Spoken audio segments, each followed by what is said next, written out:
നരേന്ദ്രമോദിയുടെ കണ്ണിൽ കരട് പോയാൽ അമിത്ഷായുടെ വായിക്കകത്തല്ലോ ഊതേണ്ടത്. പാകിസ്ഥാന്റെ കുഴപ്പമുണ്ടെങ്കിൽ, ബംഗ്ലാദേശിന് കുഴപ്പമുണ്ടെങ്കിൽ നിങ്ങൾ മാറ്റേണ്ടത് അവരുടെ ഭരണഘടനയാണ്, പവിത്രമായ ഇന്ത്യയുടെ ഭരണഘടനയല്ല. അതല്ലേ മാറ്റേണ്ടത്? നിങ്ങൾ എന്താണ് പാകിസ്ഥാനെ കുറിച്ച് പറയുന്ന ആക്ഷേപം? അവിടുത്തെ മൈനോറിറ്റിയോട് അവർ മോശമായി പെരുമാറുന്നു, അതുകൊണ്ട് അവരിവിടെ വന്നാൽ അതല്ലേ പ്രശ്നം. അപ്പൊ നിങ്ങൾ എന്താ ചെയ്യുന്നത്? അവന്റെ പ്രശ്നങ്ങൾ പരിഹരിക്കാൻ നിങ്ങൾ ഇവിടുത്തെ മൈനോറിറ്റിയോട് മോശമായി പെരുമാറുന്നു. ഇതെന്താ സംബന്ധമാണ്? ശശി തരൂർ പറഞ്ഞത് ഇതാണ്. നിങ്ങൾ ഇന്ത്യയെ ഒരു കൊച്ചു പാകിസ്ഥാനാക്കാൻ ശ്രമിക്കുകയാണ്. നിങ്ങൾ ഇന്ത്യയെ പാകിസ്ഥാന്റെ മറ്റൊരു പരിച്ഛേദമാക്കി മാറ്റാൻ നിങ്ങൾ ശ്രമിക്കുകയാണ്. നമ്മളുടെ നാട് ലോകത്തിലെ ഏറ്റവും ശ്രദ്ധേയമായ രാജ്യങ്ങളിലൊന്നാണ്. കഴിഞ്ഞ ആഴ്ചയിൽ സ്വിറ്റ്സർലൻഡിൽ നടന്ന വേൾഡ് എക്കണോമിക് ഫോറത്തിനകത്ത് ലോകത്തിലെ ശതകോടീശ്വരൻ എന്ന് വിളിക്കുന്ന ലോകധനാഢ്യന്മാരിലെ ശ്രദ്ധേയനായ ജോർജ് സോറൻ അദ്ദേഹത്തിൻ്റെ പ്രസംഗം ആരംഭിച്ചത് ഇന്ത്യയെ അഭിസംബോധന ചെയ്യുമ്പോൾ ഗ്രേറ്റ് ഇന്ത്യ എന്ന് പറഞ്ഞുകൊണ്ടാണ്. ഇന്ത്യയെ ലോകം മുഴുവൻ വിളിക്കുന്നത് ഇന്ത്യ മഹാരാജ്യമെന്നാണ്. എന്തിനാണ് ലോകം ഇന്ത്യയെ ഒരു മഹാരാജ്യം എന്ന് വിളിക്കുന്നത്? മാത്രം വലിയ മഹാകാര്യം എന്താണ് ഇന്ത്യയിലുണ്ട് എന്നവർ വിചാരിക്കുന്നത്?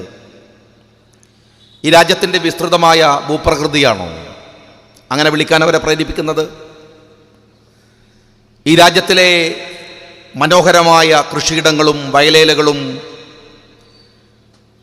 ഈ രാജ്യത്തിലെ ലോകത്തിൽ മറ്റു രാജ്യങ്ങളിൽ കുറവായ ജനസംഖ്യയും പൗരന്മാരുടെ കർമ്മശേഷിയും സാമ്പത്തികമായ കരുത്തും സൈന്യത്തിൻ്റെ വലിപ്പവും ഒക്കെയാണോ ലോകത്തിൻ്റെ മുമ്പിൽ ഇന്ത്യ ഒരു മഹാരാജ്യമായി നിൽക്കാനുള്ള യോഗ്യത എന്ന് പറയുന്നത്? അല്ല. ആ കഴിവുകളുള്ള ഒരുപാട് രാഷ്ട്രങ്ങൾ ലോകത്തിലെ മറ്റ് ഒരുപാട് രാജ്യങ്ങൾക്കുണ്ട്, ഒരുപാട് രാഷ്ട്രങ്ങളുണ്ട്. അവർക്കൊക്കെ ഈ പ്രത്യേകതകളുമുണ്ട്. ലോകത്തിൻ്റെ മുമ്പിൽ ഇന്ത്യ വ്യത്യസ്തമാകുന്നത്, വ്യതിരിക്തമായി നിൽക്കുന്നത് ഇന്ത്യയുടെ മഹോന്നതമായ ഭരണഘടന കൊണ്ടാണ്. ഇന്ത്യ പ്രതിനിധാനം ചെയ്യുന്ന വ്യത്യസ്തമായ നിരീക്ഷണങ്ങൾ കൊണ്ടും കാഴ്ചപ്പാടും കൊണ്ടാണ്. ഇന്ത്യ ഒരു തിയോക്രാറ്റിക് സ്റ്റേറ്റ് അല്ല, മതാധിഷ്ഠിതമായ ഒരു രാജ്യമല്ല. എന്നാൽ ഇന്ത്യ എല്ലാ മതങ്ങളെയും ഉൾക്കൊള്ളുന്ന ഒരു രാജ്യമാണ്. ഏത് മതത്തിൽ വിശ്വസിക്കാനും പ്രചരിപ്പിക്കാനും വിശ്വസിക്കാതിരിക്കാനും സ്വാതന്ത്ര്യമുള്ള ഒരു രാജ്യമാണ് ഇന്ത്യ. മതാധിഷ്ഠിതമല്ല ഇന്ത്യ, എന്നാൽ എല്ലാ മതങ്ങളും ഉള്ളതാണ് ഇന്ത്യ. ഈ രാജ്യം ഭൂരിപക്ഷമുള്ളവരുടേത് അല്ല. ഭൂരിപക്ഷമുള്ളവർക്ക് ഈ രാജ്യം ഭരിക്കാം, ഭൂരിപക്ഷമുള്ളവരാണ് രാജ്യം ഭരിക്കുന്നത്. പക്ഷെ എന്നു കരുതി രാജ്യം ഭരിക്കുന്നവൻ്റെതല്ല. അതുകൊണ്ടാണ് രാജ്യം ഭരിക്കുന്നവനെയൊക്കെ 5 വർഷം കഴിയുമ്പോൾ നമ്മൾ ജനങ്ങൾ തെരുവിലിറക്കി അവനെ വീണ്ടും ഹിതപരിശോധന നടത്തുന്നത്. ഭരിക്കുന്നവൻ്റെതായിരുന്നു രാജ്യമെങ്കിൽ അവൻ പിന്നെയും തുടർന്ന് ഭരിക്കുമായിരുന്നു. അങ്ങനെയെങ്കിൽ ഈ രാജ്യം കോൺഗ്രസിന്റെ കൈകളിൽ ആയി പോകുമായിരുന്നു. അവർ മാത്രമേ ഇന്ത്യ ഭരിക്കാൻ കഴിയുമായിരുന്നുള്ളൂ. ഭൂരിപക്ഷമുള്ളവൻ്റെതുമല്ല ഇന്ത്യ, ഭരിക്കുന്നവൻ്റെതുമല്ല ഇന്ത്യ, ഭരണീയരുടേതാണ് ഇന്ത്യ. ഈ രാജ്യത്തിലെ ചില പദപ്രയോഗങ്ങൾക്ക്, ഇംഗ്ലീഷിലെ പദപ്രയോഗങ്ങൾക്ക് പോലും ഇന്ത്യയുടെ ഒരു പരിപ്രേക്ഷ്യമുണ്ട്. ഇന്ത്യ മാത്രം ഉണ്ടാക്കി വെക്കുന്ന ചില പരിപ്രേക്ഷ്യം. സെക്യുലാരിസം എന്ന് പറയുന്നത് ലോകത്തിലെ ഏത് രാഷ്ട്രത്തിൽ നിങ്ങൾ പോയി നോക്കിയാലും അത് മതനിരാസമാണ്. യൂറോപ്പിൽ പോയാൽ സെക്യുലാരിസം മതരഹിതമാണ്, മതമില്ലാത്തതാണ്. ഇന്ത്യ ഉപയോഗിക്കുന്ന സെക്യുലാരിസം എന്ന പദത്തിന് മതേതരത്വം എന്നാണ് അർത്ഥം. മതത്തെ, വ്യത്യസ്ത മതങ്ങൾ ചേർന്ന് നിൽക്കുന്ന ഒന്നായിട്ടാണ് ഇന്ത്യയുടെ മതേതരത്വം എന്ന് പറയുന്നതിന് നമ്മൾ കൊടുക്കുന്ന അർത്ഥം എന്ന് പറയുന്നത്. We the people of India എന്ന് നമ്മൾ ഭരണഘടനയിൽ ആദ്യം വായിക്കുകയാണ്. വി എന്ന് പറയുന്ന 2 അക്ഷരങ്ങൾക്ക് നമ്മൾ കൊടുക്കുന്ന ഒരു അർത്ഥമുണ്ട്. ഇന്ത്യൻ പരിപ്രേക്ഷ്യത്തിൽ അതിനർത്ഥം ഞങ്ങളെന്നല്ല, നമ്മളെന്നാണ്. നമ്മൾ, മാറ്റി നിർത്താൻ ആരുമില്ലാത്ത നമ്മൾ, അപ്പുറത്ത് നിൽക്കാൻ ആരുമില്ലാത്ത നമ്മളെല്ലാവരും ഇന്ത്യക്കാർ. ഭാഷക്ക് ഇന്ത്യയുടെ പരിപ്രേക്ഷ്യമുണ്ട്, ചില സംജ്ഞകൾക്ക് ഇന്ത്യയുടെ പരിപ്രേക്ഷ്യമുണ്ട്. ഇന്ത്യ ലോകത്തിൽ ഒരു രാജ്യത്തിനും കാണിക്കാനാവാത്ത വണ്ണമുള്ള വൈവിധ്യങ്ങളുടെ നാടാണ്. ഇന്ത്യയെ വ്യത്യസ്തമാക്കി നിർത്തുന്നത് ഈ വലിയ മനോഹരമായ കാഴ്ചപ്പാടുകളാണ്. പ്ലൂറലിസം എന്ന് പറയുന്നത്, അതിന് നിങ്ങൾ പുതിയ ഡിക്ഷണറിയിൽ അതിൻ്റെ അർത്ഥം നിങ്ങളൊന്ന് പരിശോധിച്ച് നോക്ക്. അതിൻ്റെ അർത്ഥം എന്താണെന്ന് അറിയുമോ? പോളിഫോണി എന്നാണ്. എന്താണ് പോളിഫോണി? പോളിഫോണി എന്ന് പറയുന്നത് ഒരു സംഗീത ശില്പമാണ്. എത്ര മനോഹരമായിട്ടാണ് ഇന്ത്യയിലെ ഈ ഭരണഘടനയെ ഉണ്ടാക്കുമ്പോൾ എത്ര സൂക്ഷ്മതയോടെയാണ് ഓരോ പദങ്ങളും പ്രയോഗിച്ചിരിക്കുന്നത് എന്ന് ഇന്ത്യയെ പഠിക്കാൻ ശ്രമിക്കുന്ന കുട്ടികൾ പരിശോധിക്കേണ്ടതാണ്. പോളിഫോണി ഒരു സംഗീത ശില്പമാണ്. എങ്ങനെയാണത്? വ്യത്യസ്തമായ ഇൻസ്ട്രുമെന്റുകൾ, ഹാർമോണിയം ഉണ്ടാവും, തബലയുണ്ടാകും, ഗിറ്റാർ ഉണ്ടാവും, മാറി മാറി ഒരുപാട് മ്യൂസിക്കൽ ഇൻസ്ട്രുമെന്റ്സുകൾ. ഇതെല്ലാം ചേർന്ന് വ്യത്യസ്തമായ താള ലയത്തോടുകൂടെ അവരുണ്ടാക്കുന്ന മനോഹരമായ മ്യൂസിക്കൽ ശില്പത്തിനാണ് പോളിഫോണി എന്ന് പറയുക. ഇന്ത്യയുടെ പോളിഫോണി എന്ന് പറയുന്നത് ഇവിടുത്തെ ഹിന്ദുവും മുസ്ലിമും ക്രിസ്ത്യാനിയും ബുദ്ധനും അടങ്ങുന്ന 4599 ജാതിയും മതങ്ങളും അടങ്ങുന്ന അവന്റെ സ്വരങ്ങളും അവന്റെ ഭാവങ്ങളും ഒക്കെ ലയിപ്പിച്ചെടുക്കുന്ന ഒരു പോളിഫോണിയാണ്, ഒരു സംഗീത ശില്പമാണ് ഇന്ത്യ എന്ന് പറയുന്നത്. അതാണ് ലോകത്തിൽ നിന്ന് ഇന്ത്യയെ മാറ്റി നിർത്തുന്ന സവിശേഷത എന്ന് പറയുന്നത്. ആ രാജ്യത്തെക്കുറിച്ചൊരു ബോധവുമില്ലാത്ത, ധാരണയില്ലാത്ത, ഈ രാജ്യം എന്ന് പറയുന്നതിനോട് പരമമായ പുച്ഛമുള്ള, വിദേശ രാജ്യങ്ങളോട് മാത്രം ഇമ്പങ്ങളും താല്പര്യങ്ങളും വെച്ച് പുലർത്തുന്ന കുറെ അപകടകാരികൾ തകർക്കാൻ ശ്രമിച്ചത്. അവർ തകർക്കാൻ ശ്രമിച്ചത് രാജ്യത്തിന്റെ ഈ മൗലികതയാണ്, അടിസ്ഥാനപരമായ മൂല്യങ്ങളെയാണ്. അതുകൊണ്ടാണല്ലോ അമിത്ഷാ ഇന്ത്യയുടെ പാർലമെന്റിൽ CAA അവതരിപ്പിക്കുമ്പോൾ പറഞ്ഞത്. എന്ത് വിഡ്ഢിത്തങ്ങൾ നിറഞ്ഞ പ്രസംഗമായിരുന്നു അദ്ദേഹത്തിൻ്റെത്. പതിറ്റാണ്ടുകൾ ചരിത്രമുള്ള ഒരു ഇന്ത്യയിലെ എത്രയോ വലിയ ബുദ്ധിജീവികൾ ഇരുന്നാലോചിച്ച്, പഴുതുകൾ പിന്നെയും പിന്നെയും അടച്ച്, എത്രയോ ദിനരാത്രങ്ങൾ ഉറക്കമിളച്ച്, കോടിക്കണക്കിന് ജനങ്ങളോട് സംവദിച്ച് രാജ്യമുണ്ടാക്കിയ ഒരു ഭരണഘടന ഒരൽപ്പനായ അമിത്ഷാ ഒരു ദിവസം കൊണ്ട് അങ്ങ് തകർത്ത് കളയുമ്പോൾ അയാൾക്കൊന്നും പറയാനുണ്ടാവില്ല. എന്നാലും അദ്ദേഹം പറഞ്ഞത് ഇങ്ങനെയാണ്. CAA കൊണ്ടുവരുമ്പോൾ അയാൾ പറഞ്ഞത് ബംഗ്ലാദേശിനും പാകിസ്ഥാനിനും അഫ്ഗാനിനും കുഴപ്പമുണ്ട്, അവരുടെ ഭരണഘടന കുഴപ്പമുള്ളതാണ്, ആ രാജ്യങ്ങൾ തിയോക്രാറ്റിക് സ്റ്റേറ്റ് ആണ്, അതുകൊണ്ട് അവരുടെ ഭരണഘടനയിലെ കുഴപ്പം തീർക്കാൻ ഇന്ത്യയുടെ ഭരണഘടന മാറ്റുന്നു. ഇതെന്തൊരു പൊട്ടത്തരമാണ്. നരേന്ദ്രമോദിയുടെ കണ്ണിൽ കരട് പോയാൽ അമിത്ഷായുടെ വായിക്കകത്തല്ലോ ഊതേണ്ടത്. പാകിസ്ഥാന്റെ കുഴപ്പമുണ്ടെങ്കിൽ, ബംഗ്ലാദേശിന് കുഴപ്പമുണ്ടെങ്കിൽ നിങ്ങൾ മാറ്റേണ്ടത് അവരുടെ ഭരണഘടനയാണ്, പവിത്രമായ ഇന്ത്യയുടെ ഭരണഘടനയല്ല. അതല്ലേ മാറ്റേണ്ടത്? നിങ്ങൾ എന്താണ് പാകിസ്ഥാനെ കുറിച്ച് പറയുന്ന ആക്ഷേപം? അവിടുത്തെ മൈനോറിറ്റിയോട് അവർ മോശമായി പെരുമാറുന്നു, അതുകൊണ്ട് അവരിവിടെ വന്നാൽ അതല്ലേ പ്രശ്നം. അപ്പൊ നിങ്ങൾ എന്താ ചെയ്യുന്നത്? അവന്റെ പ്രശ്നങ്ങൾ പരിഹരിക്കാൻ നിങ്ങൾ ഇവിടുത്തെ മൈനോറിറ്റിയോട് മോശമായി പെരുമാറുന്നു. ഇതെന്താ സംബന്ധമാണ്? ശശി തരൂർ പറഞ്ഞത് ഇതാണ്. നിങ്ങൾ ഇന്ത്യയെ ഒരു കൊച്ചു പാകിസ്ഥാനാക്കാൻ ശ്രമിക്കുകയാണ്. നിങ്ങൾ ഇന്ത്യയെ പാകിസ്ഥാന്റെ മറ്റൊരു പരിച്ഛേദമാക്കി മാറ്റാൻ നിങ്ങൾ ശ്രമിക്കുകയാണ്. അവന്റെ ഭരണഘടനയിലെ കുഴപ്പങ്ങൾ പരിഹരിക്കാൻ ഇവിടെയല്ല, ഇന്ത്യയിലല്ല. ഞാൻ നിങ്ങളോട് ചോദിക്കട്ടെ, ഇന്ത്യയിൽ ജനിച്ച് ജീവിച്ച് 60 കൊല്ലം 70 കൊല്ലം 80 കൊല്ലം ഇന്ത്യയിൽ ജനിച്ച് ഇവിടെ ജീവിച്ച ഒരാൾ, അദ്ദേഹത്തിന്റെ ഈ രാജ്യത്തെ അത്രമേൽ സുരക്ഷിത ബോധത്തോടു കൂടിയല്ലേ എല്ലാവരും ജീവിക്കുന്നത്. നിർഭാഗ്യവശാൽ അയാൾക്ക് രേഖകളില്ല, കാണിക്കാൻ കഴിഞ്ഞില്ല. അയാളോട് നിങ്ങൾ പറയാണ്, നിങ്ങൾ രാജ്യം വിട്ടു പോകണം, അല്ലെങ്കിൽ ഡിറ്റൻഷൻ സെന്ററിലേക്ക് പോകണം. ഏത് കാലത്ത് ഇന്ത്യയും പാകിസ്ഥാനും തമ്മിൽ യുദ്ധം നടക്കുമ്പോൾ അയാൾ ഇന്ത്യയുടെ കൂടെയുണ്ട്. കാർഗിലിൽ യുദ്ധം നയിക്കുമ്പോൾ അയാൾ ഇന്ത്യയുടെ സേനയുടെ മുമ്പിൽ തോക്ക് പിടിച്ചുണ്ട്. പക്ഷെ രേഖയില്ല. അതുകൊണ്ട് പറയുന്നു, നിങ്ങൾ പാകിസ്ഥാനിൽ അല്ലെങ്കിൽ ഇവിടെ ജീവിക്കേണ്ടവനല്ല. ഇന്ത്യയും പാകിസ്ഥാനും തമ്മിൽ യുദ്ധം നടക്കുമ്പോൾ ഇന്ത്യക്കെതിരെ നിന്ന ഒരാൾ, ഇന്ത്യക്കെതിരായി പട നയിച്ച ഒരാൾ പാകിസ്ഥാനിൽ നിന്ന് ഇന്ത്യയിലേക്ക് വന്നാൽ ഈ രാജ്യം അയാൾക്ക് രേഖയുണ്ടാക്കി കൊടുക്കും. എന്തുമാത്രം രസകരമാണ് ഈ രാജ്യത്ത് വരുത്തിയിട്ടുള്ള ഭരണഘടന എന്ന് മാറ്റം എന്ന് പറയുന്നത്. ഈ രാജ്യത്ത് ജീവിച്ചവർക്ക് രേഖയില്ലെങ്കിൽ ഡിറ്റൻഷൻ സെന്റർ, ഈ രാജ്യത്തു തന്നെ ജീവിക്കാത്തവന് ഈ രാജ്യം രേഖയുണ്ടാക്കി കൊടുക്കും. എന്തെല്ലാം അസംബന്ധങ്ങളാണ് നിങ്ങൾ പറയാൻ ശ്രമിക്കുന്നത്. മറ്റൊന്ന്, മതത്തെ ഒരു ക്രിമിനൽ ശിക്ഷാവിധിക്ക് മതമെന്നതിനെ കാരണമാക്കാൻ എങ്ങനെയാണ് കഴിയുക? ഞാൻ ചോദിക്കുന്നത്, മതം എന്ന് പറയുന്നത് എന്താണ്? നിങ്ങൾ അയാൾ ക്രിസ്ത്യാനിയാണ് എന്നതുകൊണ്ട് അയാളെ തൂക്കിക്കൊല്ലാൻ വിധിച്ചു എന്ന് വെക്കുക. ക്രിസ്ത്യാനി ആയതുകൊണ്ട് അയാളെ തൂക്കാൻ വിധിച്ചു, രാജ്യം കടത്താൻ തീരുമാനിച്ചു. രാജ്യം കടക്കാൻ പോകുന്നതിന്റെ തലേ ദിവസം അയാൾ പറഞ്ഞു, ഞാൻ ആ മതം വിട്ടു. തീർന്നില്ലേ? മതം അങ്ങനെ വിടാലോ. മതം വിടാൻ എന്താ പ്രയാസം? മതം എന്ന് പറയുന്നത് മനുഷ്യന്റെ ദേഹത്ത് കുത്തുന്ന ചാപ്പയല്ല. മതം അവന്റെ ഹൃദയത്തിനകത്തുള്ള ഒരു വിശ്വാസമാണ്.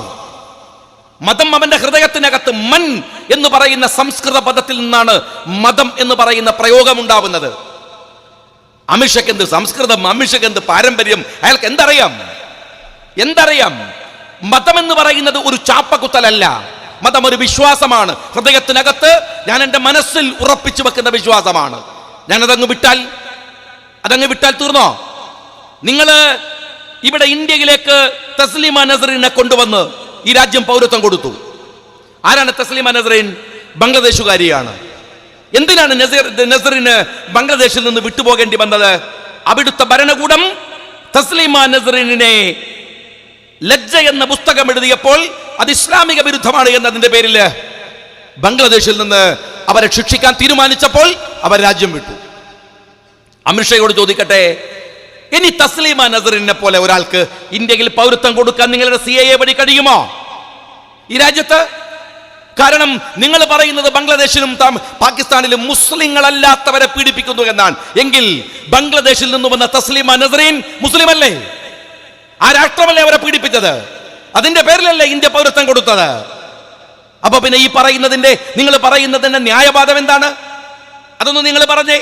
എന്താണ് അതിന്റെ ന്യായവാദം? ഇത് വസ്തുതാപരമായി പരിശോധിച്ചാൽ ഇതൊന്നുമല്ല കാര്യം. ഇതൊരു വലിയ കുഴപ്പമുണ്ടാക്കലാണ്. മനുഷ്യന്റെ മനസ്സിൽ മതിൽ കെട്ടാനുള്ള പരിശ്രമമാണ്. നിങ്ങൾ തിരിച്ചറിയേണ്ട ഒരു കാര്യമുണ്ട്. രാജ്യം ഭരിക്കാൻ വൈകാരികത കൊണ്ട് സാധിക്കില്ല. ഞാൻ എപ്പോഴും പറയാറുണ്ട്, രാജ്യം ഭരിക്കാൻ വൈകാരികത കൊണ്ട് കഴിയില്ല. രാജ്യത്ത് ഭൂരിപക്ഷം കിട്ടാൻ വൈകാരികത മതി, മതം പറഞ്ഞാൽ മതി. മതം പോലെയുള്ള ഒരു കുഴപ്പം പിടിച്ച ആളുകളെ വശത്താക്കാൻ കഴിയുന്ന വേറെ ഉപകരണമില്ലല്ലോ. മതം ഉപയോഗിക്കാം, പക്ഷെ വൈകാരികത കൊണ്ട് രാജ്യം ഭരിക്കാനാവില്ല. നിങ്ങൾ എല്ലാവരെയും മതം പറഞ്ഞിളക്കി വിട്ട് വർഗീയത കൊണ്ട് രാജ്യത്ത് ഭൂരിപക്ഷം ഉണ്ടാക്കി ഭരിക്കാൻ വന്നു. പക്ഷെ നിങ്ങൾക്കിത് അറിയില്ല, നിങ്ങൾ ഇതുവരെ പഠിച്ചിട്ടില്ല. രാഷ്ട്രമീമാംസയുടെ ബാലപാഠം പോലും ഈ നരേന്ദ്രമോദിക്കും അമിത്ഷയ്ക്കും അറിയില്ല. അതിന്റെ ഫലം എന്താണ്? രാജ്യം കടുത്ത സാമ്പത്തിക പ്രതിസന്ധിയിലേക്ക് കൂപ്പുകുത്തുകയാണ്. അല്ലാതെ ഇവിടുത്തെ മുസ്ലിങ്ങളെ അങ്ങ് ഇല്ലാതാക്കി കളയാം എന്ന് നിങ്ങൾക്ക് സ്വപ്നം കാണുന്നില്ല എന്നും ഞങ്ങൾക്കറിയാം. കാരണം അത് നടക്കണ കാര്യമൊന്നുമല്ല. എന്തുകൊണ്ടെന്നറിയോ? നമ്മൾ മലയാളികളാണ്, നമ്മൾ ഇന്ത്യക്കാരനാണ്. അവിടെ മാത്രം തീരുന്നില്ലല്ലോ പ്രശ്നം. നമ്മളൊരു അന്താരാഷ്ട്ര പൗരന്മാരാണ്. ഒരു രാജ്യത്തെ റെഫ്യൂജി ആരാണ്?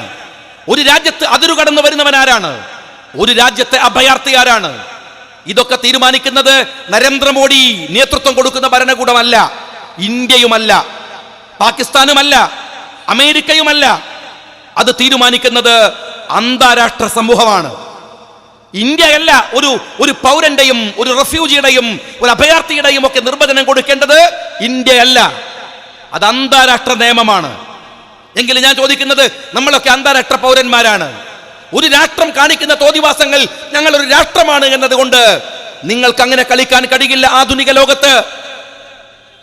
കഴിഞ്ഞ 2-3 ആഴ്ചകൾക്ക് മുമ്പ് ഇറാന്റെ മുകളിൽ കൊണ്ടുവന്ന് അമേരിക്ക ബോംബിടുമ്പോ അവര് പറയുന്നതിന് അന്താരാഷ്ട്ര തലത്തിലുള്ള ഒരു ന്യായവും അവരെ വിമർശിക്കുന്നതിന് അന്താരാഷ്ട്ര തലത്തിലുള്ള ന്യായവാദങ്ങളുമുണ്ട്.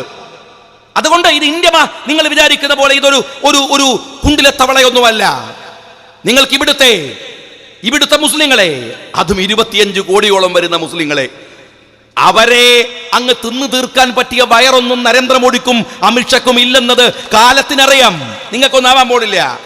അതൊക്കെ ചുമ്മാ നിങ്ങൾ പടായി വിടുകയാണ്. നിങ്ങൾ സത്യത്തിൽ ഇവിടുത്തെ ഹിന്ദുവിനെയും മുസ്ലിമിനെയും തമ്മിൽ തെറ്റിച്ച് നിങ്ങൾ ചെയ്യുന്നത് നിങ്ങളുടെ കഴിവുകേടുകളെ മറക്കുകയാണ്. അതാണ് വസ്തുത. നിങ്ങൾക്ക് ഭരിക്കാൻ അറിയില്ല. ഞാൻ പറഞ്ഞല്ലോ, രാഷ്ട്രത്തെക്കുറിച്ച് നിങ്ങൾക്കറിയില്ല, ഈ സാമ്പത്തിക രംഗത്തെക്കുറിച്ച് നിങ്ങൾക്കറിയില്ല. നോട്ട് നിരോധനം നടത്തുമ്പോൾ ഒരു അന്തംഗം ഈ പൊട്ടൻ പോലും ചെയ്യാത്തതാണ് ഇന്ത്യയുടെ പ്രധാനമന്ത്രി ചെയ്തു വെച്ചത്. നിങ്ങൾക്കറിയില്ല. ഈ രാജ്യം നിങ്ങൾക്കറിയുമോ? ലോകത്തിലെ ഏറ്റവും വലിയ കാർഷിക രാജ്യമാണ്. ഒരുപാട് രാഷ്ട്രങ്ങളെ പോറ്റുന്നത് ഈ നാട്ടിൽ ഇന്ത്യക്കാരൻ പണിയെടുക്കുന്ന ഭക്ഷണം കൊണ്ടാണ്. ഈ രാജ്യത്തിന്റെ സാമ്പത്തിക ഭദ്രത ഈ രാജ്യത്തിന്റെ കയറ്റുമതിയിൽ നിന്നാണ് നമ്മൾ ഉണ്ടാക്കിയത്. ഇന്ത്യയുടെ കാർഷിക രംഗത്തിന്റെ സ്ഥിതി എന്താണ്? തകർന്ന് നാരായണക്കല്ലെടുത്തില്ലേ? എത്രമേൽ ഭീകരമായി തകർന്നു പോയി ഇന്ത്യ. ഇന്ത്യയുടെ കാർഷിക രംഗം തകർന്നു തരിപ്പണമായി. ലക്ഷക്കണക്കിന്, ഏകദേശം ഒരു 4 ലക്ഷത്തിലധികം ആളുകൾ കഴിഞ്ഞ 6 കൊല്ലത്തിനിടയിൽ ഇന്ത്യയിൽ ആത്മഹത്യ ചെയ്തു. അമിത്ഷാ കണക്കെടുത്തോ? അതിലെത്ര ഹിന്ദു, അതിലെത്ര മുസ്ലിം, അതിലെത്ര ക്രിസ്ത്യാനി? എന്താ നിങ്ങൾ കണക്കെടുക്കാത്തത്? എന്താ എടുക്കാത്തത്? പക്ഷെ മരിച്ചുപോയവർ മുഴുവൻ കർഷകരാണ്. ഇന്ത്യയുടെ തെരുവിൽ കർഷകർ ആത്മഹത്യ ചെയ്യുന്നു. വ്യാപകമായി അവർ മരിച്ചുകൊണ്ടിരിക്കുന്നു. ഇന്ത്യയുടെ കാർഷിക ഉൽപ്പന്നങ്ങൾ ലോകത്തിന്റെ വിപണിയിലേക്ക് കയറ്റിയക്കാനാവാത്ത വണ്ണം തെരുവിൽ തകർന്നുകൊണ്ടിരിക്കുന്നു. അപ്പോഴാണ് നരേന്ദ്രമോദി പറയുന്നത്, ഏയ് കാർഷിക രംഗം തകർന്നോട്ടെ എന്ന്, ഞാൻ ഇന്ത്യയെ ഡിജിറ്റൽ ഇന്ത്യയാക്കും, കോപ്പില ഇന്ത്യയാക്കുമെന്നാണ് പറയേണ്ടത്. നരേന്ദ്രമോദി ഡിജിറ്റൽ ഇന്ത്യയാക്കണമെങ്കിൽ ഇന്ദ്രൻസ് പറഞ്ഞ പോലെ മിനിമം ഇന്റർനെറ്റ് എങ്കിലും വേണം. കഴിഞ്ഞ 2019 100 തവണയാണ് നിങ്ങൾ ഇന്റർനെറ്റ് ഇന്ത്യയിൽ ഡിസ്കണക്ട് ചെയ്തത്. 2014 മുതൽ 19 ഡിസംബർ വരെ ലോകത്ത് ഇന്റർനെറ്റ് ഡിസ്കണക്ട് ചെയ്ത 61% ഇന്ത്യയിലാണ്. പിന്നെ എങ്ങനെയാണോ ഈ ഇന്ത്യ ഡിജിറ്റൽ ഇന്ത്യ ആക്കുക? നിങ്ങൾ നോട്ട് നിരോധിച്ചപ്പോ എന്താ പറഞ്ഞത്? ഞാൻ ഡിജിറ്റൽ ട്രാൻസാക്ഷൻ പ്രോത്സാഹിപ്പിക്കുമെന്നാണ്. മോഡി ഡിജിറ്റൽ ട്രാൻസാക്ഷൻ നടക്കണമെങ്കിൽ ഇന്റർനെറ്റ് വേണം. ഇന്റർനെറ്റ് കട്ട് ചെയ്താൽ പിന്നെ എങ്ങനെയാ ഈ ഡിജിറ്റൽ ട്രാൻസാക്ഷൻ നടക്കുക? നിങ്ങൾ പരിശോധിക്കുക. കഴിഞ്ഞ 10 വർഷത്തിനിടയിൽ ലോകത്ത് വന്നിട്ടുള്ള മാറ്റങ്ങൾ നിങ്ങൾ നിരീക്ഷിക്കുക. ആ മാറ്റങ്ങളിലെ ഒരു 10 എണ്ണം നിങ്ങൾ എടുക്കുക. ഒരു 10 എണ്ണം. ഒന്ന് നമുക്ക് GPS എടുക്കാം, ഗ്ലോബൽ പൊസിഷൻ സിസ്റ്റം എന്ന് പറയും. പണ്ട് മോഹൻലാലിന്റെ ഒരു സിനിമ ഇറങ്ങിയിരുന്നു. അതിലെങ്ങനെയാണ് പറയുന്നത്? എന്താണ്? വഴി ചോദിക്കുമ്പോൾ പറയും, ചോദിച്ച് പോവാം. അത് മലയാളിയുടെ ഒരു ശീലമാണ്. നമ്മൾ ഇവിടുന്ന് ഇങ്ങനെ പുറപ്പെട്ടാൽ, പൊന്നാനിക്ക് പുറപ്പെട്ടാൽ ഇന്നാളെ വീട്ടിലേക്ക് ഓരോ ടേണിങ് എത്തുമ്പോഴും ചോദിക്കും, എന്താ വഴി, എന്താ വഴി, എന്താ വഴി? ആ കാലം പോയില്ലേ? ഇപ്പൊ നേരെ ചാവക്കാട് നിന്ന് കാറിൽ കയറി എന്താണ് GPS എടുത്ത് ഒരടിയാണ് പൊന്നാനി ഇന്ന സ്ഥലം. പിന്നെ നല്ല ഉറക്കാണ്, ബാക്കിയൊക്കെ ഗൂഗിൾ നോക്കിക്കോളും. ഇടത്തോട്ട് വലത്തോട്ട്, ഇടത്തോട്ട് വലത്തോട്ട്, അങ്ങനെയാണ് ഇപ്പൊ യാത്ര ആളുകളുടെ. ഈ GPS ലോകത്ത് വരുത്തിയ മാറ്റം എന്താണ്? അത്ഭുതമാണ്, അത്ഭുതമാണ്. ഇന്റർനെറ്റ് വന്നു, എന്താണ് ഫേസ്ബുക്ക് വന്നു, വാട്സാപ്പ് വന്നു, ട്വിറ്റർ വന്നു, എന്തെല്ലാം. ഈ അത്ഭുതങ്ങളിൽ ഏതെങ്കിലും ഒന്നില് ഇന്ത്യ എന്ന് പറയുന്ന ഈ മഹാരാജ്യത്തിന് ഒരു കടുകുമണിയുടെ സംഭാവന ഉണ്ടായിട്ടുണ്ടോ? ഇന്ത്യ എത്ര വലിയ രാജ്യമാണ് മോഡി. ദാരിദ്ര്യങ്ങളുടെയും കഷ്ടപ്പാടിന്റെയും നടുവിൽ വെച്ചാണ് പണ്ഡിറ്റ് ജവഹർലാൽ നെഹ്റു IIT ഉണ്ടാക്കുന്നത്, IIM ഉണ്ടാക്കുന്നത്. വിദ്യാഭ്യാസ രംഗത്ത് ഒരു ലോകത്തിലെ എഡ്യൂക്കേഷന്റെ സർട്ടിഫിക്കറ്റ് പരിശോധിച്ചാൽ ലോകത്തിലെ ഏറ്റവും റേറ്റിംഗ് ഉള്ള സർട്ടിഫിക്കറ്റ് IIT-യുടേതാണ്. ഇന്നല്ല, ഇന്ന് ഇന്ത്യയുടെ IIT-യുടെ റേറ്റിംഗ് തകർന്നു പോയി. ലോകത്തിന്റെ ശാസ്ത്രത്തിന് ഇന്ത്യ ഒരുപാട് സംഭാവന സമർപ്പിച്ചിട്ടുണ്ട്. ആ ഇന്ത്യ ഇന്ന് എവിടെയാണ്? ആ ഇന്ത്യ ഇന്ന് എവിടെയാണ്? കഴിഞ്ഞ 10 വർഷം ലോകത്ത് നടന്ന ഒരു മാറ്റത്തിലും നിങ്ങൾക്ക് പങ്കാളിത്തം ഉണ്ടാക്കാൻ കഴിഞ്ഞില്ല എന്നാണ് വാഷിംഗ്ടൺ പോസ്റ്റ്, ലോകത്തിലെ ഏറ്റവും പ്രസിദ്ധമായ പത്രങ്ങളിലൊന്ന്, 2010 എഴുതി. ഇന്ത്യ ഇതാ ലോകത്തിലെ ചാമ്പ്യന്മാരാവുകയാണ്. വരുന്ന കാലത്ത് ഇന്ത്യയാണ് ലോകത്തെ നയിക്കാൻ പോകുന്നത്. 2026 ആകുമ്പോഴേക്കും ഇന്ത്യ ജർമ്മനിയെ മറികടക്കും. 2010 എഴുതിയതാണ്. പക്ഷെ വാഷിംഗ്ടൺ പോസ്റ്റിന് മനസ്സിലായില്ല. അതിനിടയിൽ ഈ 2 പൊട്ടന്മാർ വന്ന് ഇന്ത്യ ഭരിച്ചു കളയുമെന്ന് അന്ന് അവർ മനസ്സിലാക്കിയില്ല. ഇവിടൊക്കെ നമ്മൾ കൂപ്പുകുത്തിയിരിക്കുന്നത്. 2026 ജർമ്മനിയെ മറികടക്കും എന്ന് പറഞ്ഞ ഇന്ത്യ ലോകത്തിലെ GDP-യിൽ ബംഗ്ലാദേശിനേക്കാൾ 5% കുറവായി നമ്മൾ നിൽക്കുകയാണ്. ബംഗ്ലാദേശിന്റെ വിദേശകാര്യമന്ത്രി പറഞ്ഞു, നിങ്ങൾ പറയുന്നത് ഇവിടുന്ന് ഇന്ത്യയിലേക്ക് നുഴഞ്ഞു കയറുന്നു എന്നല്ലേ?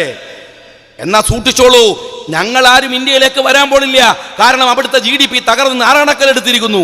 ഇവിടെ ഞങ്ങൾ സാമ്പത്തികമായി പുരോഗമിക്കുകയാണ്. അതുകൊണ്ട് ഇങ്ങോട്ട് കടന്നു വരരുത്. ഈ അപമാനം സഹിക്കേണ്ടി വന്നത് നിങ്ങളുടെ വില കുറഞ്ഞ രാഷ്ട്രീയ കളികൾ കൊണ്ടാണ് എന്ന് നിങ്ങൾ മനസ്സിലാക്കണം. ഇനി മറ്റൊന്ന് ഞാൻ ചോദിക്കട്ടെ, ഇന്ത്യക്ക് വേണ്ടി നിങ്ങൾ ഭരിച്ചില്ല, എന്നാൽ നിങ്ങൾ ഹിന്ദുക്കൾക്ക് വേണ്ടി ഭരിച്ചോ? ഹിന്ദുക്കൾക്ക് വേണ്ടി നിങ്ങൾ പറയുന്നത് ഞങ്ങൾ ഹിന്ദുക്കളുടെ പാർട്ടിയാണ് എന്നാണ്. അല്ലത് ഞങ്ങൾക്കറിയാം. കാരണം നിങ്ങളുടേത് കൃത്യമായി ഈ ഹിന്ദുത്വ പൊളിറ്റിക്സ് ആണ്. ഹിന്ദുത്വ എന്ന് പറയുന്നത് രാഷ്ട്രീയമാണ്. അതിൽ മതമൊന്നുമില്ല, അതിൽ മതമില്ല. അത് ഹിന്ദുക്കൾക്ക് വേണ്ടിയുമല്ല. ഹിന്ദുയിസം എന്ന് പറയുന്നത് ഗാന്ധിജിയുടേതാണ്, ബാപ്പുജിയുടേതാണ്. അവസാനത്തെ ശ്വാസം തന്നിൽ നിന്ന് പിരിഞ്ഞു പോകുന്ന നിമിഷത്തിലും റാം റാം എന്ന് പറഞ്ഞു മരിച്ചുപോയ ബാപ്പുജിയാണ് സനാതനനായ ഹിന്ദു എന്ന് പറയുന്നത്. നിങ്ങൾ ഹിന്ദുവല്ല, നിങ്ങൾ ഹിന്ദുത്വ രാഷ്ട്രീയമാണ്, സവർക്കറുടെ രാഷ്ട്രീയമാണ്. എന്നാലും വാദത്തിന് വേണ്ടി ഞാൻ സമ്മതിക്കട്ടെ, നിങ്ങൾ ഹിന്ദുക്കൾക്ക് വേണ്ടിയാണ് ഭരിക്കുന്നത് എങ്കിൽ ഞാൻ നിങ്ങളോട് ചോദിക്കുന്നത്, കഴിഞ്ഞ 6 വർഷം നിങ്ങൾ എന്താ ചെയ്യേണ്ടിയിരുന്നത്? ഇന്ത്യയിലെ ഹിന്ദു സമൂഹം എന്ന് പറയുന്നതിന് ലോകത്തിലൊരു മാനമുണ്ട്. എന്താണ് ആ മാനം? ലോകത്തിൽ മറ്റാരും പറയാത്തത് പലതും ഈ രാജ്യത്തെ ഹിന്ദുക്കൾ പറഞ്ഞിട്ടുണ്ട്. അത് വസുദേവ കുടുംബകം എന്നാണ്. അതിരുകളില്ലാത്ത വിധം ലോകമേ ഞങ്ങളുടെ തറവാട് എന്ന് പറയുന്ന വസുദേവ കുടുംബകം എന്നാണ്. ലോകമാണ് ഞങ്ങളുടെ തറവാട്, അതിൽ അതിരുകളില്ല, അതിൽ അതിർത്തി കൊണ്ട് മനുഷ്യനെ വേർതിരിക്കാനാവില്ല, എല്ലാവരെയും ഞങ്ങൾ സ്നേഹിക്കുന്നു എന്ന് വിവേകാനന്ദൻ പറഞ്ഞതാണ് ഇന്ത്യയുടെ മൗലികത. നിങ്ങൾ മിനിമം ഇന്ത്യക്കാരനെയെങ്കിലും സ്നേഹിക്കുന്നു എന്ന് കാണിക്കാൻ ഈ 6 വർഷം ശ്രമിച്ചോ? 6 വർഷം ശ്രമിച്ചോ? ലോകാ സമസ്ത സുഖിനോ ഭവന്തു ഹിന്ദു മൂല്യങ്ങളുടെ അടിസ്ഥാന ഘടകമാണ്. ലോകത്തിലെല്ലാവർക്കും ശാന്തി ഉണ്ടാവണം. ഞാൻ ചോദിക്കുന്നത് ലോകത്തിലെല്ലാവർക്കും അല്ല. രക്ഷിതാക്കളായി നിങ്ങൾ ഈ രാജ്യം ഭരിക്കുമ്പോൾ ഈ രാജ്യത്തിലെ പൗരന്മാർക്ക് ശാന്തി ഉണ്ടാക്കാൻ നിങ്ങൾ ശ്രമിച്ചോ? നിങ്ങൾ എന്തായിരുന്നു ശ്രമിക്കേണ്ടത്? ഇതാ കണ്ടോ, ഞങ്ങളിതാ ഹിന്ദു മതത്തിന് വേണ്ടി ഭരിക്കുകയാണ്. കോൺഗ്രസ് ഭരിച്ച പോലെയല്ല, NCP ഭരിച്ച പോലെയല്ല, ഘടകകക്ഷികൾ ഭരിച്ച പോലെയല്ല. ഞങ്ങൾ ഭരിച്ചാൽ ഇങ്ങനെ ഉണ്ടാകുമെന്ന് കാണിക്കാനെങ്കിലും ഈ 6 വർഷം മോഡി ശ്രമിച്ചോ? ശ്രമിച്ചില്ലല്ലോ. മധുരയിലെ യുപിയിലെ മധുര നമ്മുടെ തമിഴ്നാട്ടിലെ മധുരയല്ല.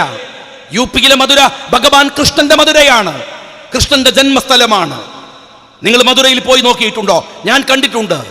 മധുരയിൽ ഒരുപാട് ക്ഷേത്രങ്ങളുണ്ട് ഭഗവാൻ കൃഷ്ണന്റെ ജന്മസ്ഥലത്ത്. ആ ക്ഷേത്രങ്ങളിൽ ആയിരക്കണക്കിനല്ല, 10,000-കണക്കിന് അമ്മമാരുണ്ട്. ക്ഷേത്രത്തിൽ നിങ്ങൾ പോയി നോക്കിയാൽ അവിടെ കഷായ വസ്ത്രം ധരിച്ച അമ്മമാരെ കാണാം. ഭഗവാൻ കൃഷ്ണന്റെ കാമുകിയാണ് രാധ. രാധയുടെ ഓർമ്മയെ പുതുക്കാനാണ് തെരുവുകളിൽ നിന്ന് ഉപേക്ഷിക്കപ്പെട്ടു പോയ, നോക്കാൻ മക്കളില്ലാത്ത, രക്ഷിതാക്കളില്ലാത്ത നിരാശ്രയരായ ഈ അമ്മമാർ ഈ ക്ഷേത്രത്തിൽ വന്ന് പാർക്കുന്നത്. ഞങ്ങൾ കൃഷ്ണന്റെ രാധമാരാണ്. 2014 സുപ്രീം കോടതി പറഞ്ഞു, ആ അമ്മമാരെ പരിരക്ഷിക്കണം. അവർക്ക് ഭക്ഷണമില്ല, മാറാത്ത രോഗങ്ങൾക്ക് അടിമപ്പെട്ട് കഴിയുകയാണ് അവരെ രക്ഷിക്കണം. 2014 ഹിന്ദു സമൂഹത്തെ അപമാനിക്കാൻ, പരിഹസിക്കാൻ കഷായ വസ്ത്രം ധരിച്ച് നടക്കുന്ന ഭ്രാന്തനായ യോഗിയാണല്ലോ ഉത്തർപ്രദേശ് ഭരിക്കുന്നത്. ശബരിമലയിൽ ഒരു നിയമമുണ്ട്, അവരുടെ ഒരു ആചാരമാണ്, അവരുടെ ഒരു വിശ്വാസമാണ്. 10നും 50നും ഇടയിൽ പ്രായമുള്ള പെണ്ണുങ്ങൾ അവിടെ വരരുത്. അത്രേ ഉള്ളൂ കാര്യം. അതിൻ്റെ പേരിൽ രാജ്യത്ത് വലിയ കുതൂഹലങ്ങൾ ഉണ്ടാക്കി, വലിയ പ്രശ്നങ്ങൾ ഉണ്ടാക്കി. നിങ്ങൾ ആ സമയത്ത് ഞങ്ങൾ ശക്തമായി സർക്കാരിൻ്റെ നിലപാടുകൾക്കെതിരായി നിന്നവരാണ്. എന്തുകൊണ്ടെന്ന് ചോദിച്ചാൽ ഓരോ മതത്തിലും ഓരോ വിശ്വാസങ്ങളില്ലേ? ഏത് മതത്തിലാണ് വിശ്വാസങ്ങളില്ലാത്തത്? സ്ത്രീകൾ ക്ഷേത്രത്തിൽ പോയാൽ ക്ഷേത്രം പൊളിഞ്ഞു പോകുമോ എന്ന് നിങ്ങൾക്ക് ചോദിക്കാം. ഒന്നും പൊളിയൂല. പക്ഷെ അതൊരു മതത്തിന്റെ വിശ്വാസമല്ലേ? ഇപ്പൊ നിങ്ങൾ ബാങ്ക് കേട്ടില്ലേ? 2 പള്ളിയിൽ നിന്നുള്ള ബാങ്ക് വന്നു, അല്ലാഹു അക്ബർ അല്ലാഹു അക്ബർ. എപ്പോഴും കേൾക്കാറില്ലേ നിങ്ങൾ? സുബഹിക്കും കേൾക്കും. ആ പള്ളിക്ക് നിങ്ങൾ ഇന്നുവരെ ചാവക്കാട് നിന്ന് ഏതെങ്കിലും ഒരു പെണ്ണ് ബാങ്ക് കൊടുക്കുന്നത് കേട്ടിട്ടുണ്ടോ? എന്തേ പെണ്ണ് ബാങ്ക് കൊടുത്താൽ മൈക്ക് പൊളിഞ്ഞു പോവോ? പള്ളി ഇല്ലാണ്ടാവോ? ഇല്ല. പക്ഷേ പെണ്ണുങ്ങൾ ബാങ്ക് കൊടുക്കാറില്ല. ഞങ്ങളുടെ വിശ്വാസമാണ്, ഞങ്ങളുടെ വിശ്വാസമാണ്. നിങ്ങളുടെ യുക്തിക്ക് അത് നിരക്കണമെന്നില്ല. കാണാത്ത അള്ളാഹുവിനെയാണ് ഞങ്ങൾ ആരാധിക്കുന്നത്. എന്തിനാ ഈ കാണാത്ത അള്ളാഹുവിനെ? എന്തെങ്കിലും ഒന്ന് കണ്ടിട്ട് പോരെ? നിങ്ങൾക്ക് ചോദിക്കാം, യുക്തി ഉള്ളതൊക്കെ വിശ്വസിക്കുന്നത് എന്താ കാര്യമുള്ളത്? യുക്തിക്ക് നിരക്കുന്നത് മാത്രം വിശ്വസിക്കുന്നെങ്കിൽ വിശ്വാസത്തിന്റെ ഫലം എന്താണ്? വിശ്വാസം എന്ന് പറയുന്നതിന് ഫലമുണ്ടോ? അത് നിങ്ങൾ യുക്തി കൊണ്ട് മറുപടി പറയുന്നതിന് മാത്രമല്ല, അതാണ് അത് നെഞ്ചിൻ കൂട്ടിനകത്താണെന്ന്. ഇന്നാക്രമക്കും ഇൻദല്ലാഹി യതഖാക്കും, ഹൃദയത്തിനകത്തേക്ക് മാത്രമാണ് എന്റെ നോട്ടമെന്ന് അല്ലാഹു വിശുദ്ധ ഖുർആനിൽ പറയുന്നത്. ഹൃദയത്തിനകത്ത് ഞങ്ങൾ സൂക്ഷിക്കുന്ന വിശ്വാസമാണ്. എല്ലാ മതത്തിലും അതുണ്ട്. അതുകൊണ്ട് ശബരിമലയിൽ അവരുടെ വിശ്വാസത്തെ നിങ്ങൾ ചോദ്യം ചെയ്യരുത് എന്ന് ഞങ്ങൾ പറഞ്ഞു. അതിന്റെ പേരിൽ നിങ്ങൾ രാജ്യത്ത് മതിലുണ്ടാക്കി. എനിക്ക് ഏറ്റവും വലിയ സങ്കടമുള്ള കാര്യം അതായിരുന്നു. മതിലുണ്ടാക്കി നിങ്ങൾ. ആ മതിലിൽ നിങ്ങൾ കൊണ്ടുവന്ന് ചെയ്യരുതാത്തത് ചെയ്തു. മാപ്പിള പെണ്ണുങ്ങളെ മതിലിൽ നിർത്തി നിങ്ങൾ അതിന്റെ ഫോട്ടോ എടുത്ത് പത്രങ്ങൾക്ക് കൊടുത്ത് ദേശാഭിമാനിയും കൈരളിയും അത് ആഘോഷിച്ചു. പാടുണ്ടായിരുന്നോ? മുസ്ലിം പെണ്ണുങ്ങൾക്ക് ആ മതിലിൽ എന്തായിരുന്നു കാര്യമുണ്ടായിരുന്നത്? പർദ്ദ ഇട്ട മതിലിൽ പോയി നിൽക്കുമ്പോൾ ആലോചിക്കണമായിരുന്നു. ഞങ്ങൾക്കും ഇതുപോലെയുള്ള ഒരുപാട് വിശ്വാസങ്ങളുണ്ട്, ഇതുപോലെയുള്ള രീതികളുണ്ട്. മറ്റൊരു മതത്തിന്റെ വിശ്വാസത്തെ ചോദ്യം ചെയ്യുന്ന മതിലിൽ പോയി പർദ്ദയും ഇട്ട് നിൽക്കുമ്പോ നിങ്ങൾ മനസ്സിലാക്കിയിരുന്നോ? ഈ പൗരത്വത്തിന്റെ പ്രശ്നം വരുമ്പോൾ രാജ്യത്തിന്റെ തെരുവുകളിൽ ഇറങ്ങിയ കോടിക്കണക്കിന് ഹിന്ദു മതവിശ്വാസികളെ കുറിച്ച് എന്താ നിങ്ങൾ ആലോചിച്ചില്ല? ഈ കമ്മ്യൂണിസ്റ്റുകാരന്റെ വൃത്തികെട്ട രീതികൾക്ക് പോയി നിന്നുകൊടുത്താൽ പിന്നീട് തലയിൽ മുണ്ടിട്ടിറങ്ങേണ്ടി വരുമെന്നത് അവിടെ പോയി നിൽക്കുന്നവർക്ക് തിരിച്ചറിയാത്ത ഒരു രാഷ്ട്രീയമാണ്. പിന്നീട് ഖേദിക്കേണ്ടി വരും. ആ നിലപാടാണ് നിങ്ങൾ ഉണ്ടാക്കിയത്. അവിടെ പെണ്ണുങ്ങളെ കൊണ്ടുപോയി നിർത്തി നിങ്ങൾ എന്ത് കാര്യമുണ്ട്? മാപ്പിള പെണ്ണുങ്ങൾക്ക് എന്താണ് ശബരിമലയിൽ പെണ്ണുങ്ങൾ കയറാത്തതുമായി ബന്ധപ്പെട്ട വിശ്വാസത്തിൽ ഇടപെടാനുള്ള അവകാശമുള്ളത്? ഈ രാജ്യത്തിൽ എല്ലാവർക്കും അവരുടെ വിശ്വാസങ്ങളുണ്ട്. അത് മറ്റുള്ള മതങ്ങൾ ചോദ്യം ചെയ്യേണ്ടതല്ല. അങ്ങനെ നിങ്ങൾ ചെയ്തു. ഞാൻ അതിന്റെ വിശദമായ വശങ്ങളിലേക്ക് കടക്കുകയല്ല. ഞാൻ പറഞ്ഞു വന്ന മാറ്റർ വേറെയാണ്. ആ വിഷയം രാജ്യത്ത് കത്തുമ്പോ നിങ്ങളുടെ അഡ്വക്കേറ്റ് ശ്രീധരപിള്ള ഒരു ഡയലോഗ് പറഞ്ഞു. കിട്ടിയ അവസരമാണ്. ഇപ്പൊ നമ്മൾ പിണറായി പറയുന്ന പോലെ മുതലാക്കി കളയാം, ഇല്ലേ? മുതലാക്കി കളയാം. ഞാൻ BJP കാരനോട് സംഘ് പരിവാരത്തോട് ചോദിക്കട്ടെ, നിങ്ങൾ കിട്ടിയ അവസരം മുതലാക്കാൻ വന്നല്ലോ. ശബരിമലയേക്കാൾ 4400 വർഷം പെണ്ണുങ്ങളുടെ പാദസ്പർശമേൽക്കാത്ത, സ്ത്രീകളുടെ പാദസ്പർശമേൽക്കാത്ത ശനി ഷിക്നാപൂർ എന്ന് പറയുന്ന ഒരു ക്ഷേത്രമുണ്ട് മഹാരാഷ്ട്രയില്. 400 വർഷം ആ ക്ഷേത്രത്തിൽ പെണ്ണുങ്ങൾ കയറിയിട്ടില്ല. അവിടെ ഒരു പൂജാതി കർമ്മം നടത്തി അന്ന് അവസാനിപ്പിച്ചതാണ് സ്ത്രീ സന്ദർശനം. എന്നാൽ ആ ശനി ഷിക്നാപൂരിലേക്ക് RSSന്റെ ഗുണ്ടകളെ വെച്ച്, സംഘപരിവാർ ഗുണ്ടകളെ വെച്ച് ശനി ഷിക്നാപൂരിലേക്ക് പെണ്ണുങ്ങളെ നിങ്ങൾ കയറ്റിയത് നിങ്ങൾ മഹാരാഷ്ട്ര ഭരിക്കുമ്പോഴാണ്. NCPയും കോൺഗ്രസും ഭരിക്കുമ്പോഴല്ല. നിങ്ങൾ ഭരിക്കുമ്പോ ആ നിങ്ങളാണ് ഇവിടുത്തെ ഹിന്ദുക്കൾക്ക് വേണ്ടി നിൽക്കുന്നു എന്ന് പറയാൻ നിങ്ങൾ ശ്രമിക്കുന്നത്. നിങ്ങൾക്ക് യഥാർത്ഥത്തിൽ നിങ്ങളുടെ മനസ്സിനകത്തുള്ളത് അധികാരധുരയല്ലാതെ, അധികാരത്തിന്റെ താല്പര്യമല്ലാതെ മറ്റൊന്നുമല്ല. അല്ലായിരുന്നുവെങ്കിൽ നിങ്ങളുടെ ഒരു കേന്ദ്രമന്ത്രിയുടെ ഡയലോഗ് നിങ്ങൾ കേട്ടതല്ലേ? എന്താ നിങ്ങൾ പറഞ്ഞത്? ഞങ്ങളുടെ മാതൃക ഇസ്രയേലാണ്. എന്റെ BJP കാരാ, തന്റെ വീട്ടിൽ കുട്ടികൾ പഠിക്കുന്ന സ്കൂളിലെ ആ ഭൂപടമുണ്ടെങ്കിൽ ഒന്ന് എടുത്തു നിവർത്തി നോക്ക്. രാത്രി പോയിട്ട് അത് നോക്കിയാൽ നിങ്ങൾ ഇസ്രയേൽ എവിടെയെന്ന് ഭൂതക്കണ്ണാടി വെച്ചൊന്ന് തിരഞ്ഞു നോക്ക്. ആ ഭൂപടത്തിൽ ഒരു പൊട്ടുപോലെ നിങ്ങൾക്ക് കാണാൻ കഴിയും ഇസ്രായേൽ എന്ന രാജ്യത്തെ. എന്നിട്ട് നീ പാർക്കുന്ന ഇന്ത്യയൊന്ന് നോക്ക്. ആ ഭൂപടത്തിൽ നെഞ്ചു വിരിച്ചു നിൽക്കുന്ന ഒരു വലിയ ഉപഭൂഖണ്ഡത്തിന്റെ പേരാണ് ഇന്ത്യ മഹാരാജ്യം എന്ന് പറയുന്നത്. ഇവിടെയാണ് കൃഷ്ണൻ ജനിച്ചത്, ഇവിടെയാണ് ഗാന്ധിജി ജനിച്ചത്, ഇവിടെയാണ് വിശ്വനാഥൻ ജനിച്ചത്, ഇവിടെയാണ് രാമൻ ജനിച്ചത്, ഇവിടെയാണ് വാൽമീകി ജനിച്ചത്, ഇവിടെയാണ് വ്യാസൻ ജനിച്ചത്, ഇവിടെയാണ് വിവേകാനന്ദൻ ജനിച്ചത്. തനിക്ക് ഈ രാജ്യത്തോട് വെറുപ്പാണ് അല്ലേ? നിന്റെ മാതൃക ഇസ്രായേലാണ്. മനുഷ്യന്റെ ചോര കൊണ്ട് കുടിക്കുന്ന ഇസ്രായേല്.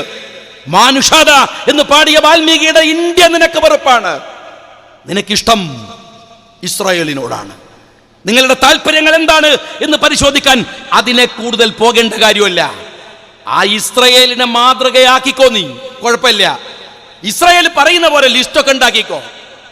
ആ ലിസ്റ്റൊക്കെ നിങ്ങൾ ഉണ്ടാക്കിക്കോ. പക്ഷെ ഇസ്രായേൽ വിചാരിച്ചാലൊന്നും ഒരു ജനതയെ നിഷ്കാസനം ചെയ്യാൻ കഴിയില്ല എന്ന് അവർ ഫലസ്തീനിലെ മുസ്ലിങ്ങൾക്ക് മുമ്പിൽ തോറ്റു മുട്ടുമടക്കി നിൽക്കുന്നത് നിങ്ങൾ കണ്ടുകൊണ്ടിരിക്കുകയാണ്. വിരല് കൊണ്ട് എണ്ണി തീർക്കാം ഫലസ്തീനിലെ മുസ്ലിങ്ങളെ, വിരല് കൊണ്ട് എണ്ണി തീർക്കാം. ലോകത്തെ കിടുകിട വിറപ്പിക്കുന്ന ബുദ്ധിരാക്ഷസന്മാർ ഈ ഇസ്രായേലികൾ, ജൂതന്മാർ, ഈ നെതന്യാഹു എത്ര വർഷമായിടോ ചെയ്യുന്നത്? എന്തെല്ലാം അക്രമങ്ങൾ നടത്തി. എന്നിട്ട് വിരല് കൊണ്ട് എണ്ണി തീർക്കാവുന്ന ആ ഫലസ്തീനിലെ അവിടുത്തെ ജനതയെ നിങ്ങൾക്ക് നിഷ്കാസനം ചെയ്യാൻ കഴിയാന്നിട്ടാണ് 25 കോടി ജനങ്ങളെ അങ്ങ് മൂക്കിൽ വലിച്ചു കളയാമെന്ന് കരുതി ഇസ്രായേലിന്റെ ലിസ്റ്റും വാങ്ങി നിങ്ങൾ ഇന്ത്യയിലേക്ക് വരുന്നത്. അസംബന്ധമാണിത്, അസംബന്ധമാണ്. നിങ്ങൾ അവരെ കുറിച്ച് പഠിക്കാത്തതിന്റെ കുഴപ്പമാണ്. നിങ്ങൾ എന്താ കരുതിയത്? 2002 ഗുജറാത്താണ് ഇന്ത്യ എന്നാണോ?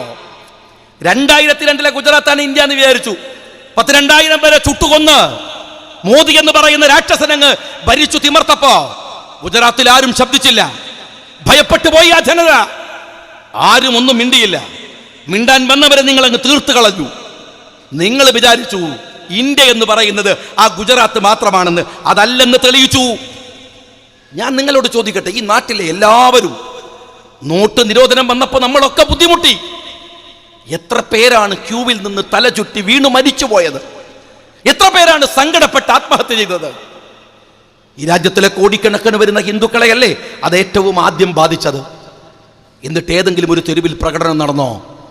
ആരെങ്കിലും രാജ്യത്തിറങ്ങി വന്നോ? ഇല്ല.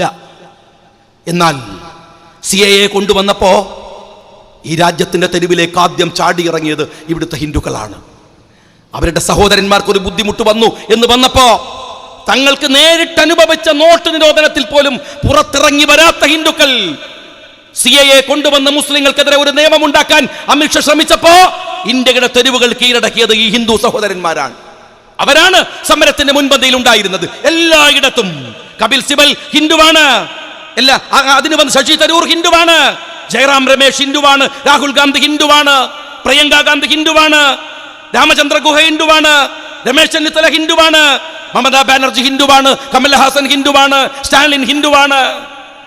എന്നാൽ മിസ്റ്റർ അമിത്ഷാ താനൊരു ഹിന്ദുവല്ല, താനൊരു ജൈനൻ മാത്രമാണ്.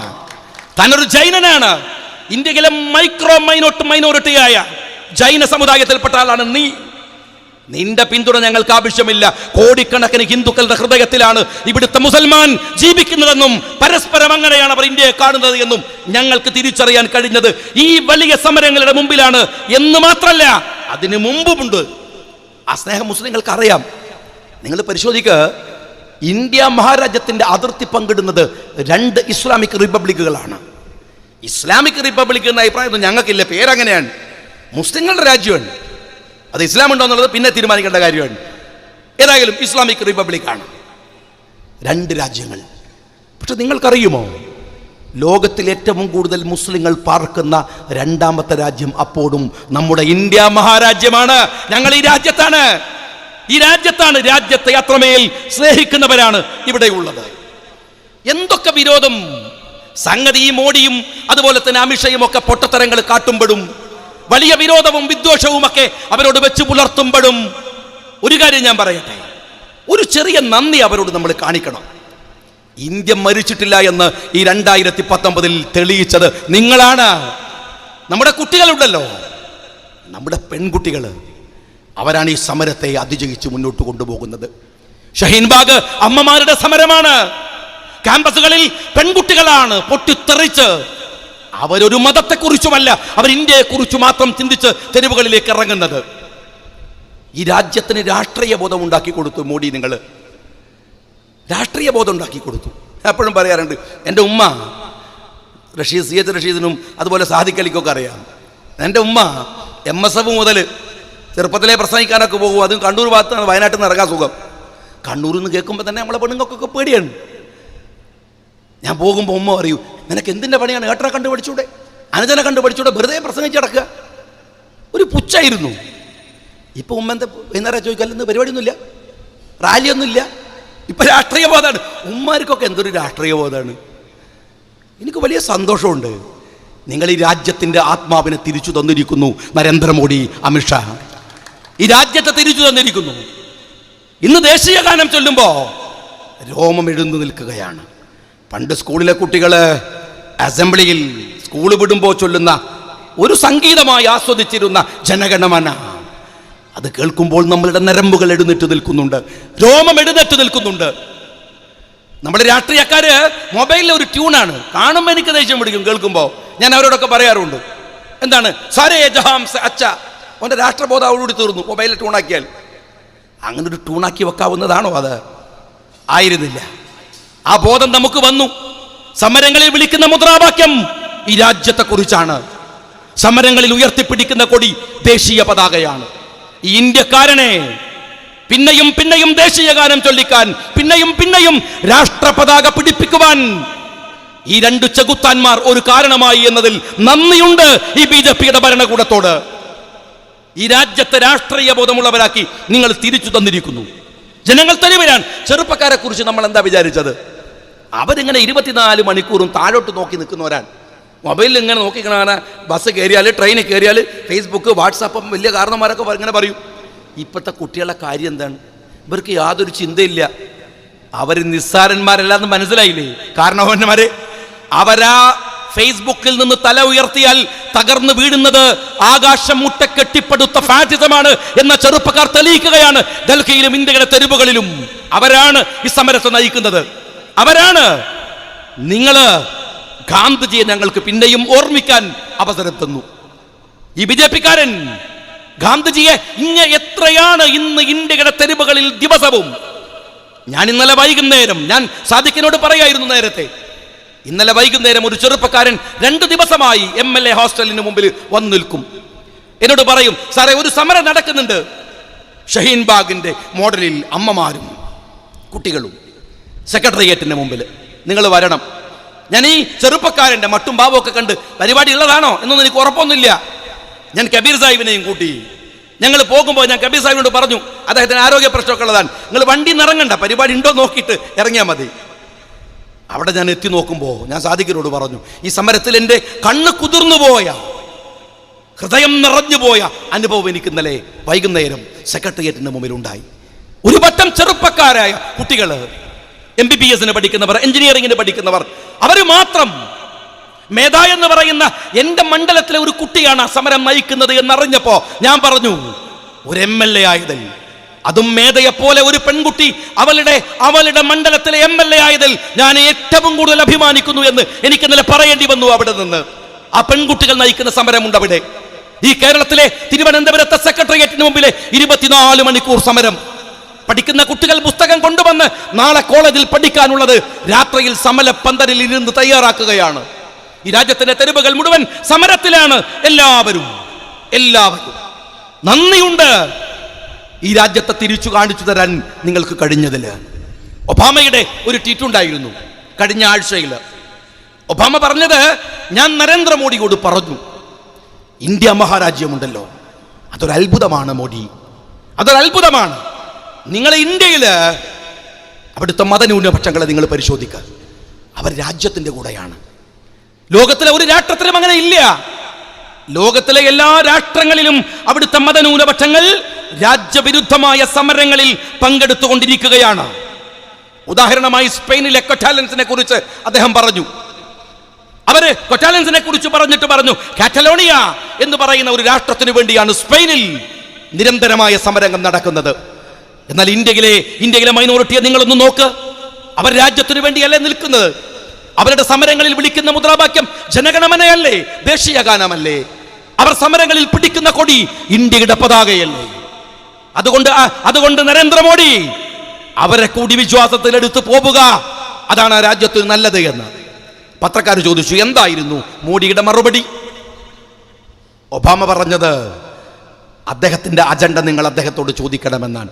അയാളൊരു മാന്യനാണ്, അതുകൊണ്ട് പറഞ്ഞില്ല ആ മൈനോറിറ്റിയെ നിങ്ങൾ ഈ രാജ്യത്തിന്റെ അപകടകരമായ അവസ്ഥ. ഞാൻ ചോദിക്കട്ടെ, ചേതൻ ഭഗത് ആരാണ്? RSSകാരനല്ലേ? ചേതൻ ഭഗത് കഴിഞ്ഞ മാസത്തില് ജനുവരിയിലെ എന്നാണ് ഈ 15നോ 16നോ അദ്ദേഹം ടൈംസ് ഓഫ് ഇന്ത്യയിൽ എഴുതിയ ഒരു ലേഖനമുണ്ട്. അതിനകത്ത് കൃത്യമായി അദ്ദേഹം പറയുന്നു, ഈ NRC പിൻവലിക്കണം, CAA പിൻവലിക്കണം. അദ്ദേഹം പറയുന്നത്, ഒരുപക്ഷെ നിങ്ങൾ NRC കൊണ്ടുവന്നാൽ, അതല്ലെങ്കിൽ നിങ്ങൾ NPR കൊണ്ടുവന്നാൽ അതൊരു കുഴപ്പമാകുമായിരുന്നില്ല, രാജ്യം ഭരിക്കുന്നത് മൻമോഹൻ സിംഗ് ആണെങ്കിൽ. എന്നാൽ അമിത്ഷാ, നിങ്ങൾ ഈ രാജ്യത്തിൽ ഒരാൾക്കും നിങ്ങളെ വിശ്വാസമില്ല. നിങ്ങൾ കൊണ്ടുവന്ന നിയമം ഈ രാജ്യം വിശ്വാസത്തിലെടുക്കില്ല. ആദ്യം മാറേണ്ടത് നിയമമല്ല, നിങ്ങളാണ്. ആരാ പറയണത്? RSSന്റെ ചേതൻ ഭഗത്. എന്നിട്ട് അയാൾ പറയുന്ന ചില കണക്കുകളുണ്ട്. എന്താ കണക്കെന്നറിയുമോ? നിങ്ങൾ ഈ രാജ്യത്തിലെ മൈനോറിറ്റിയെ ഇന്ത്യയിൽ നിന്ന് മാറ്റാൻ ശ്രമിക്കുന്നു. ശരി, അങ്ങനെ മാറ്റുമ്പോൾ നിങ്ങൾ പറയുന്ന ന്യായം എന്താണ്? അവർ ഈ രാജ്യത്തിന്റെ GDPയെ തകർക്കുന്നു എന്നാണ്. അവർ ഈ രാജ്യത്തിന്റെ GDPയെ തകർക്കുന്നതിന്റെ എന്തെങ്കിലും ഒരു ഉദാഹരണം നിങ്ങൾ കാണിക്കാനാവില്ല, അദ്ദേഹം പറയുന്നു. എന്നിട്ട് പറയുന്നു, എന്നാൽ രാജ്യത്തേക്ക് നുഴഞ്ഞു കയറിയവരാണ് GDP തകർക്കുന്നതെന്ന് വെക്കുക, എങ്കിൽ അതൊരു പരമാവധി 5% വരെയാണ്. എന്നാൽ അവരെ മാറ്റാൻ നിങ്ങൾ ഈ 150 കോടിയെ വെച്ച് നടത്തുന്ന എഫേർട്ട് ഈ രാജ്യത്തിന്റെ GDPയെ 100% തകർക്കും. ഇത് അസംബന്ധമാണ്. നിങ്ങൾ NRC കൊണ്ടുവരുമ്പോ അത് നിയമങ്ങൾ കടുത്തതാക്കിയാൽ ഫേക്ക് ഡോക്യുമെന്റുകൾ ഉണ്ടാക്കി അന്യരാജ്യത്ത് നിന്ന് തുഴഞ്ഞു കയറിയവൻ പൗരത്വം ഉണ്ടാക്കും. നിങ്ങൾ ഡോക്യുമെന്റുകൾ ലളിതമാക്കിയാലോ അവൻ ഈസി ആയിട്ട് പൗരത്വം വാങ്ങും.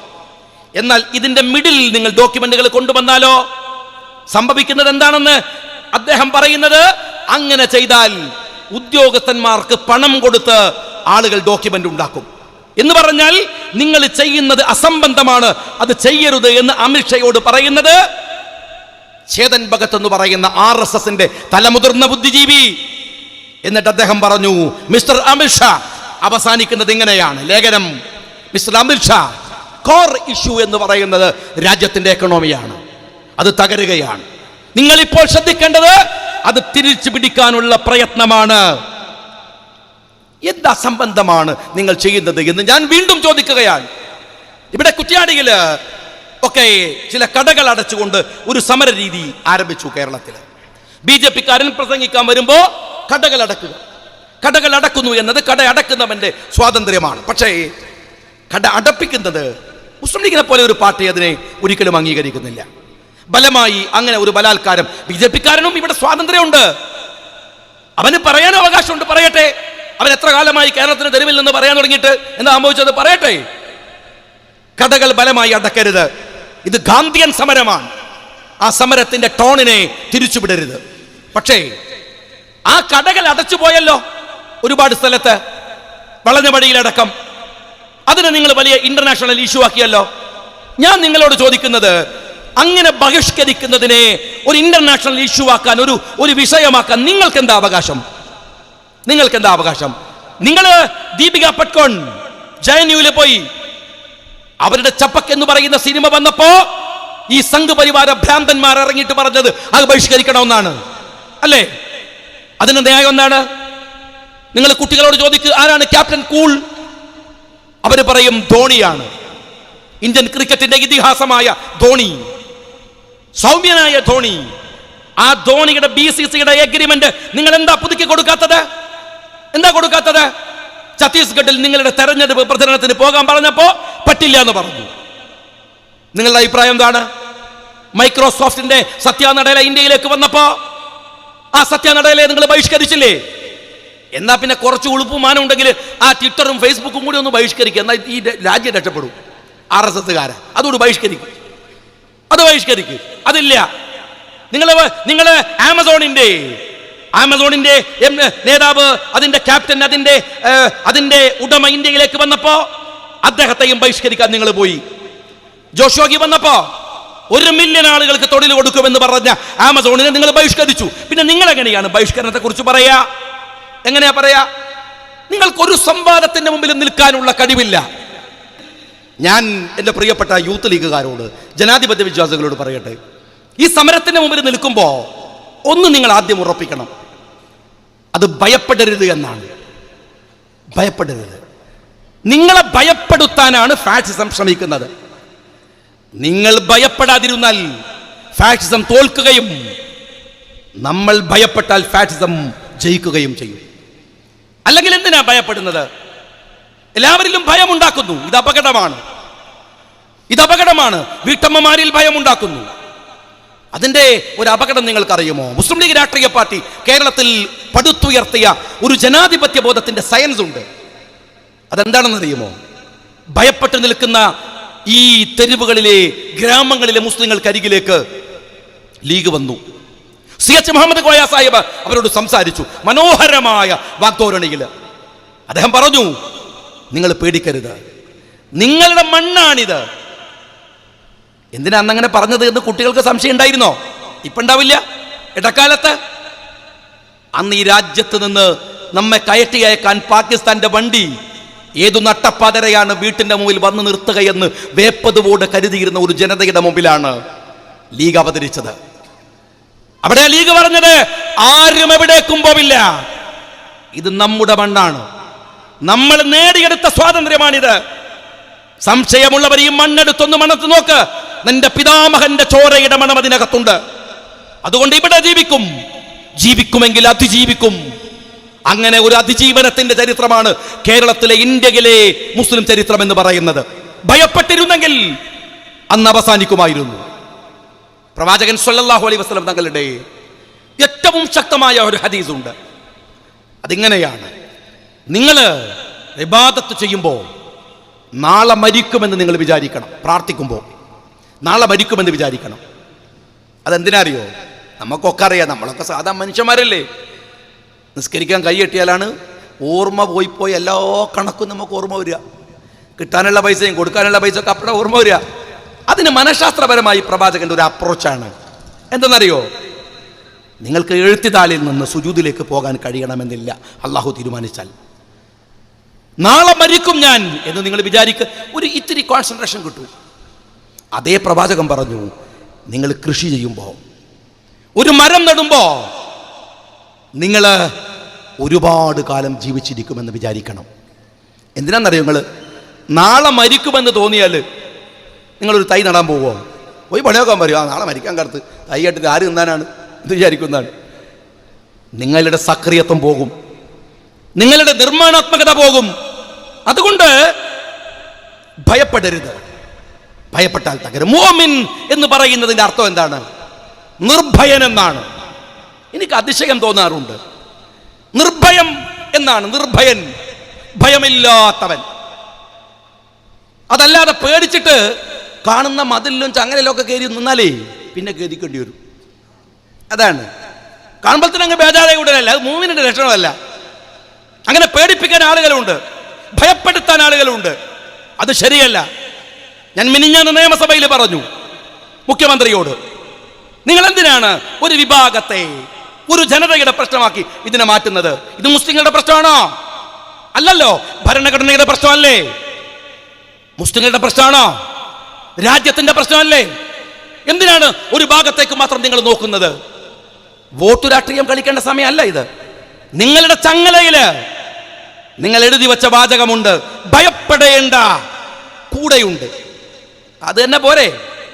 ഭയപ്പെടേണ്ട, അത് നിങ്ങൾ കൂടെ ഉണ്ട്. ആര്? ഞാൻ. എനിക്ക് ഭയങ്കര ധൈര്യമുള്ളവരാണ്, ഞങ്ങളെ കൂടെ ഉണ്ട്. നമ്മൾ കുറച്ചാൾ പേടിച്ചിട്ട് ഇങ്ങനെ ബേജാറായി നിൽക്കുകയാണ്. അതാണോ ഈ സമരത്തിൽ വിളിക്കേണ്ട മുദ്രാവാക്യം?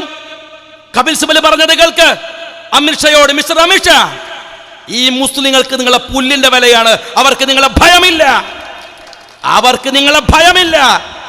അതാണ് വർത്തമാനം. അല്ലാണ്ട് നിങ്ങൾ ഭയപ്പെടണ്ട. ഞങ്ങൾക്കല്ലെങ്കിൽ എന്ത് പേടിയാണ്? ഇതെല്ലാവരുടെയും രാജ്യമല്ലേ, എല്ലാവരുടെ രാജ്യമല്ലേ. ഞങ്ങളൊന്ന് പേടിച്ചു എന്ന് കരുതിയിട്ട് ആവശ്യമില്ലാതെ വന്നിട്ട് മുതലാളിയൊന്നും ചമയരുതാരും. മനസ്സിലായില്ലേ? ഞങ്ങള് ഒരു ചെറിയ ഇഷ്യൂ ഉണ്ട്, അതിനെ ഈ രാജ്യത്തിലെ ജനങ്ങൾ ഒരുമിച്ചാണ് നേരിടുന്നത്. ഇവിടുത്തെ ഹിന്ദു, ഇവിടുത്തെ മുസ്ലിം, ഇവിടുത്തെ ക്രിസ്ത്യാനി, ഇന്ത്യ ഒറ്റക്കെട്ടായി. അവര് തുരത്തും ഈ രാജ്യത്തിലെ ശത്രുക്കളെ, അവര് തുരത്തും. അതിനിടയിൽ അങ്ങനെ വന്ന് മുതലാളിയായിട്ട് തോള് കൈയിട്ടിട്ട് മുതലാളി ചമയരുത്. ഞാൻ പറയാണ്, എല്ലാവർക്കും വേണ്ട മണ്ണാണ്. അങ്ങനെ ആരുടെയെങ്കിലും ഔദാര്യത്വത്തിൽ കിട്ടേണ്ടതല്ല ഇന്ത്യയുടെ പൗരത്വം എന്ന് പറയുന്നത്. അത് ഞങ്ങളുടെ ജന്മാവകാശമാണ്, ഞങ്ങളുടെ ജന്മാവകാശമാണ്. ഞങ്ങൾ പൊരുതി വാങ്ങിയതാണ്. പിണറായി വിജയൻ പറഞ്ഞിട്ടുണ്ടോ? നിങ്ങൾ കാണ്, ഇന്ന് മാതൃഭൂമി മീഡിയ വൺ അതിന്റെ സ്റ്റോറി ചെയ്തിട്ടുണ്ട്. നിങ്ങൾ കാണ്. മുഖ്യമന്ത്രി ഉത്തരം പറഞ്ഞില്ല. അരി എത്ര? ചോദ്യം അതാണ്. ഉത്തരം പറഞ്ഞത് സെൻസസിൽ NPR ഇല്ല എന്നാണ്. എന്താ ചോദിച്ചത്? എന്താ പറഞ്ഞത്? ഞാൻ ചോദിച്ചത് ഡിറ്റൻഷൻ സെന്ററിനെ കുറിച്ചാണ്, ഉത്തരം പറഞ്ഞത് സെൻസസിനെ കുറിച്ചാണ്. എങ്കിൽ സെൻസസിനെ കുറിച്ച് ഞാൻ ചോദിക്കാം. ഞാൻ അടിയന്തര പ്രമേയം കൊണ്ടുവന്നല്ലോ നിയമസഭയിൽ. ഞാൻ പറയുന്നത്, നിങ്ങൾ ശുദ്ധമായ കള്ളത്തരം കളിക്കുകയാണ്. എന്താ കാര്യം എന്ന് കൂടെ ആദ്യം പറയാം. പിണറായി വിജയൻ സഖാവിന്റെ വാല് BJP ഗവൺമെന്റിന്റെ അമ്മിക്കടിയിലാണ്, ഒരു സംശയമില്ല. കാരണം എന്താ അറിയോ? നിങ്ങള് DKയെ അറസ്റ്റ് ചെയ്തു. ഇവർക്ക് കണ്ണും ചെവിയില്ലാത്തവരാണ്, കേന്ദ്രം ഭരിക്കണം, എല്ലാവർക്കും അറിയാം. DKനെ അറസ്റ്റ് ചെയ്തു. ചിദംബരത്തെ അറസ്റ്റ് ചെയ്തു. ഇവരെ അറസ്റ്റ് ചെയ്യാൻ യാതൊരു മടി ഉണ്ടാവില്ല. പിണറായിനെ അറസ്റ്റ് ചെയ്തു. ആ ഒറ്റ ലാവലിംഗ് കേസ് മതി, പൂട്ടേണ്ട സമയം കഴിഞ്ഞു. പക്ഷേ അയാളെ മുമ്പിൽ നിർത്തിയിട്ട് നിങ്ങൾ ഗിമ്മിക്ക് കളിപ്പിക്കുന്നു അദ്ദേഹത്തെ കൊണ്ട്.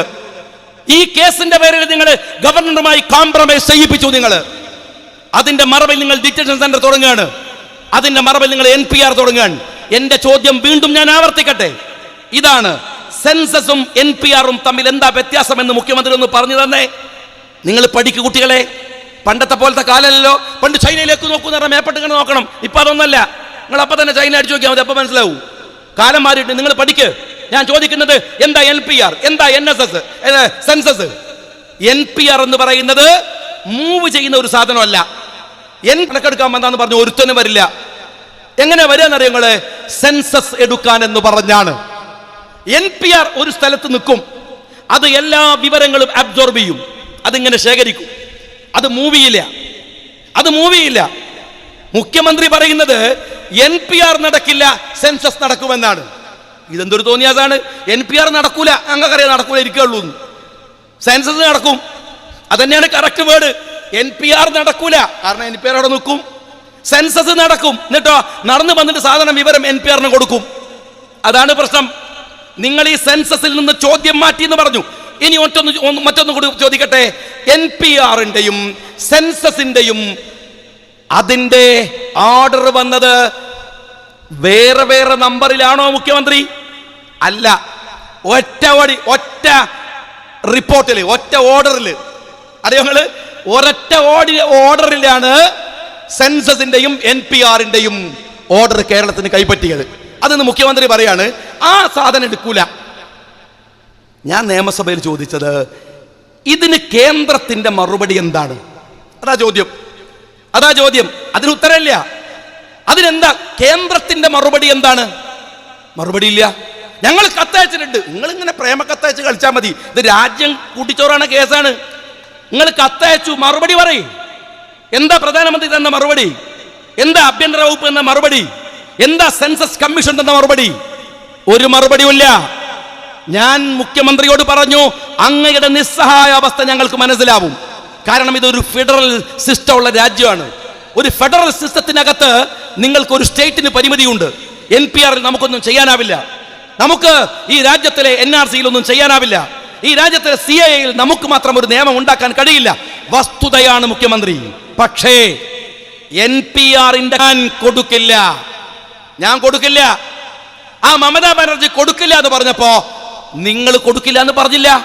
നിങ്ങൾ ഇതിന് വിളിച്ച മീറ്റിംഗിൽ പോയി ഡൽഹിയിൽ. മമതാ ബാനർജി പോയില്ല. നിങ്ങൾ ആ മീറ്റിംഗിൽ പങ്കെടുത്തു. മുഖ്യമന്ത്രി സഭയെ തെറ്റിദ്ധരിപ്പിച്ച് നുണ പറഞ്ഞു. എന്താ നുണന്നറിയോ?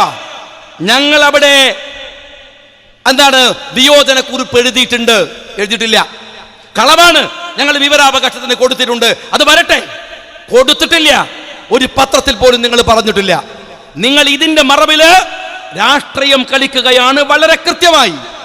ഇത് അപകടമാണ്. ഞാൻ എൻ്റെ പ്രിയപ്പെട്ട സഹോദരന്മാരോട് പറയുന്നത്, ഇതിലെ രാഷ്ട്രീയത്തെ നിങ്ങൾ തിരിച്ചറിയണം. ഇതിനിടയിൽ രാഷ്ട്രീയം മറക്കരുത്. ഞാൻ ആദ്യമേ പറഞ്ഞു, രാഷ്ട്രീയം മറന്നാൽ തീർന്നു എല്ലാം. രാഷ്ട്രീയമാണ് അടിസ്ഥാന ഘടകം. ഇതിനെന്താ പരിഹാരം? അതുമാണല്ലോ ആലോചിക്കുക. ബുദ്ധിയുള്ള സമൂഹം ആലോചിക്കേണ്ട ഒരു കാര്യം എന്താണെന്ന് വെച്ചാൽ, വെറുതെ എങ്ങനെ വന്നിട്ട് KM ഷാജി പ്രസംഗിക്കുക, സാദിഖ് അലി പ്രസംഗിക്കുക, റഷീദ് പ്രസംഗിക്കുക എന്നൊക്കെ പറഞ്ഞ് ഒരാൾ പ്രസംഗിച്ച് പോക്കല്ലോ. പ്രസംഗിക്കുമ്പോൾ അതിനപ്പുറത്തൊരു വസ്തുത ഉണ്ട്. ഇതെന്ന് പരിഹാരം വേണ്ടേ? എന്താ പരിഹാരം? പരിഹാരം രാഷ്ട്രീയമാണ്. എന്താ കാരണം ഉണ്ടായത് നിങ്ങൾ ആലോചിക്കുക. CAA കൊണ്ടുവന്നു എന്ന് വെച്ചാൽ പൗരത്വ ബില്ല് കൊണ്ടുവരികയും അത് ആക്ട് ആക്കുകയും ചെയ്തു. എവിടെന്ന്? മാലാകമാർ ആകാശത്തു നിന്ന് ഇറങ്ങി വന്ന് ഇന്ത്യയിൽ CAA ഉണ്ടാക്കിയതാണോ? അല്ല, ഇന്ത്യയുടെ പാർലമെന്റിലാണ് അത് ഉണ്ടാക്കിയത്. പാർലമെന്റിന് 2 സഭയുണ്ട്. ഒന്ന് രാജ്യസഭ, ഒന്ന് ലോകസഭ. ഈ 2 സഭയിലും ഭൂരിപക്ഷം ഉണ്ടാകണം. അപ്പൊ എന്താ ഇത് ചെയ്യേണ്ടത്? തെരുവിൽ നടക്കുന്ന രാഷ്ട്രീയ സമരങ്ങളെ മുഴുവൻ സ്വാംശീകരിച്ചെടുത്ത് അതിനെ ഒരു ജനാധിപത്യ കരുത്താക്കി മാറ്റി ഇന്ത്യൻ പാർലമെന്റിലേക്ക് ആളുകളെ പറഞ്ഞയക്കുക. അവിടെ ഈ BJP-യെ തോൽപ്പിക്കാനുള്ള കരുത്ത് പാർലമെന്റിൽ ഉണ്ടാവുക. ഈ കൊണ്ടുവന്ന CAA റദ്ദ് ചെയ്യുകയും രാജ്യത്തിന്റെ തനിമയെ വീണ്ടെടുക്കുകയും ചെയ്യുക. ഇതാണല്ലോ പരിഹാരം. ശരി, ഇതാണ് പരിഹാരം. അതാണ് പരിഹാരമെങ്കിൽ ഇങ്ങനെ ഒരു പരിഹാരത്തിന് വേണ്ടി ഞങ്ങൾ ശ്രമിക്കുകയാണ്. അങ്ങനെ ശ്രമിക്കുമ്പോൾ ബഹുമാന്യനായ സഖാവ് പിണറായി വിജയന്റെ പണി എന്താണ്? അത് പറ്റൂല. രാഹുൽ ഗാന്ധി, അമുൽ ബോബിയൻ, കോൺഗ്രസ് വരാൻ പറ്റൂല, ഞങ്ങൾ ശരിയാക്കിക്കാളൂ. പിന്നെ എങ്ങനെയുള്ള ചങ്ങായി ഈ രാജ്യം നന്നാവുക? നിങ്ങളിങ്ങനെ ശരിയാക്കിയല്ലേ BJP വന്നത് അല്ലേ? ശരിയാക്കി നിങ്ങൾ തീർന്നു പോയില്ലേ? നിങ്ങൾ എന്താ പറയുന്നത്? പിണറായി വിജയൻ പറഞ്ഞ എന്താണ്? ഇത് സുരക്ഷിത കോട്ടയാണ്. ഏത്? കേരളയിൽ ഇത് സുരക്ഷിത കോട്ടയാണ്. ഞാൻ ചോദിക്കട്ടെ, ഇതുപോലെ ഒരു സുരക്ഷിത കോട്ട ബംഗാളിലില്ലായിരുന്നോ? ആ കോട്ട ഇപ്പം എവിടെയാണ്? അവിടെ നിങ്ങൾ സുരക്ഷിതരല്ല. കണ്ട നാട്ടുകാർ ചെവിക്കുറ്റി കടിക്കും ബംഗാളിൽ. അത് ഞങ്ങൾ CPM സുരക്ഷിതരല്ല. നിങ്ങൾ സുരക്ഷിത കോട്ട എവിടെ? ത്രിപുര. അടുത്ത സ്ഥിതി എന്താ? ഇപ്പോൾ അങ്ങോട്ട് പോണ വിസ വേണം. ഇവിടെ ഇപ്പോൾ KMCC ആൾക്കാർ ഇരിക്കുന്നുണ്ട്. ഇവിടെ എന്താ ഡൽഹിക്കൊക്കെ ഉണ്ട്. ഇവരൊക്കെ വിദേശത്ത് പോകുന്ന ആൾക്കാരാണ്. നിങ്ങളൊന്ന് പോയി നോക്ക്. നിങ്ങൾക്ക് ഇന്തോനേഷ്യ, ലോകത്തിലെ 10-36 രാജ്യങ്ങളിൽ ഇറങ്ങാൻ വിസ വേണ്ട. വിസ വേണ്ട. അറിയാം ഞങ്ങൾ ഇപ്പൊ ഖത്തറിൽ പോകാൻ വിസ വേണ്ട. ഗൾഫിൽ സൗദി റിലാക്സ് ചെയ്യുന്നു വിസ നിയമങ്ങൾ. UAE 10 വർഷത്തേക്കുള്ള വിസ ഒക്കെ കൊടുക്കുകയാണ്. ഇവിടെ രാജ്യം മുഴുവൻ റിലാക്സ് ചെയ്യാണ്. പക്ഷെ നിങ്ങളെ ത്രിപുര ഉണ്ടല്ലോ, പഴയ സ്വർഗത്തിൽ, അവിടെ പോണ വിസ വേണം. വിവരം അറിഞ്ഞിട്ടില്ല സഖാക്കൾ, വിവരം അറിഞ്ഞിട്ടില്ല. ഇന്റർലൈൻ പെർമിറ്റ് എന്ന് പറയും. മോഡി അതും ചെയ്തു. ഇന്ത്യയിലെ 7ഓളം സ്റ്റേറ്റുകൾക്കകത്തേക്ക് ഇനി ഈ ചാവക്കാട്ടുകാരൻ, നിങ്ങൾ ലോകം മുഴുവൻ വ്യാപിച്ചു കിടക്കുന്ന പ്രവാസികളുടെ നാടല്ലേ ഈ ചാവക്കാട് എന്ന് പറയുന്നത്. നിങ്ങളൊന്ന് പോയി നോക്ക്. ലോകത്തേടെയും പോകാം. പക്ഷെ മോഡിന്റെ ത്രിപുരയിൽ, ഇന്ത്യയിൽ പോണെങ്കിൽ ത്രിപുര പോണ വിസ വേണം. നിങ്ങളെ സ്വർഗരാജ്യം അത്.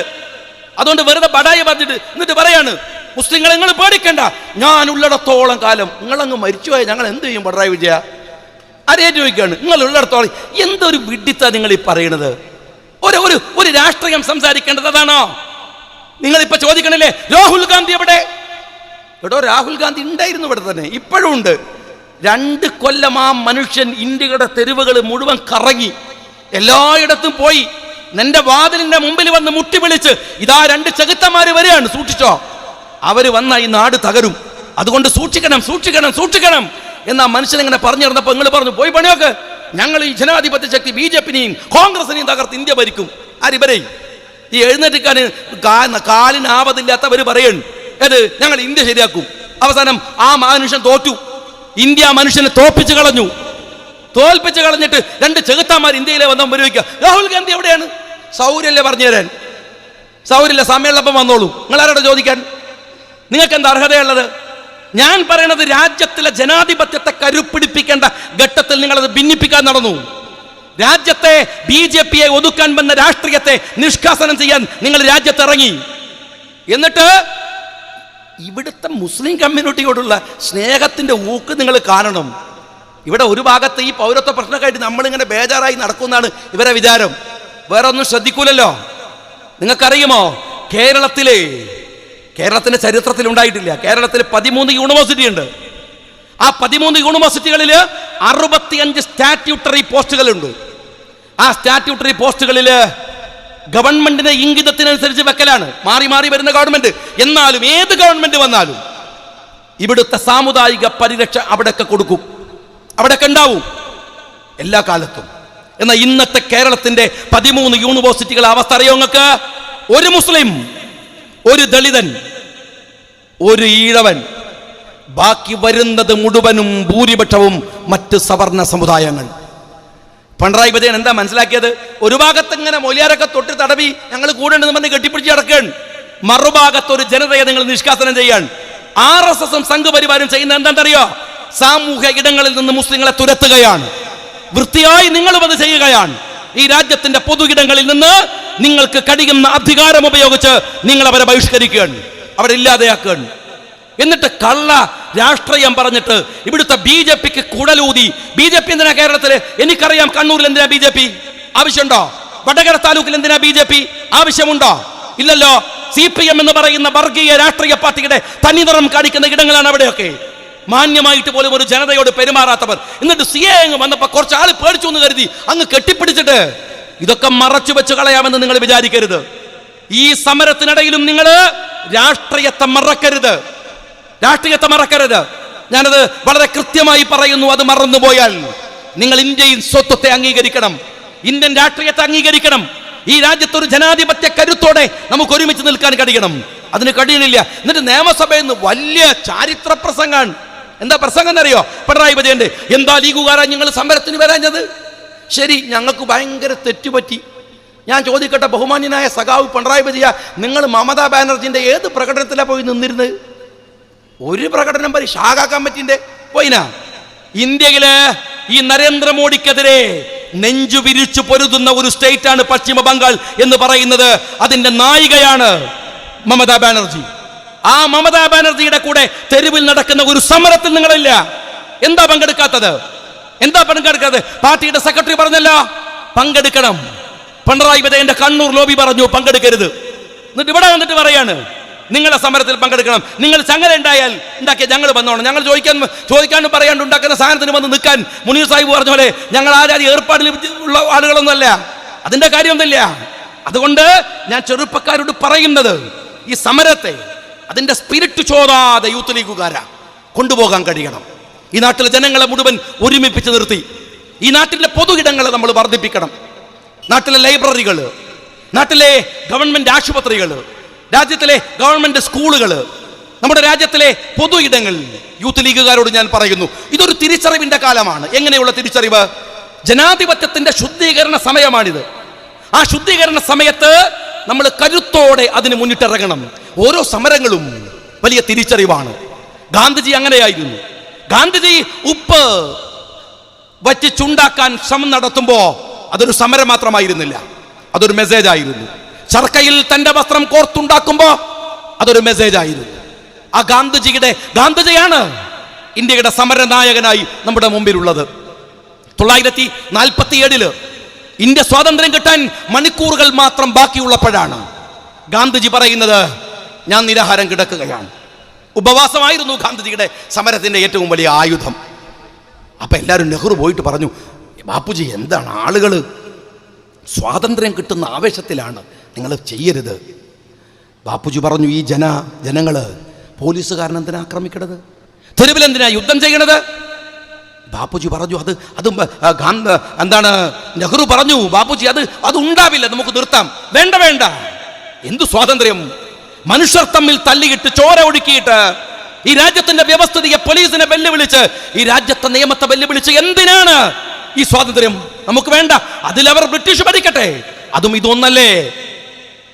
ഞാൻ നിരാഹാരമിരിക്കും. ബാപ്പുജി നിരാഹാരമിരുന്നു.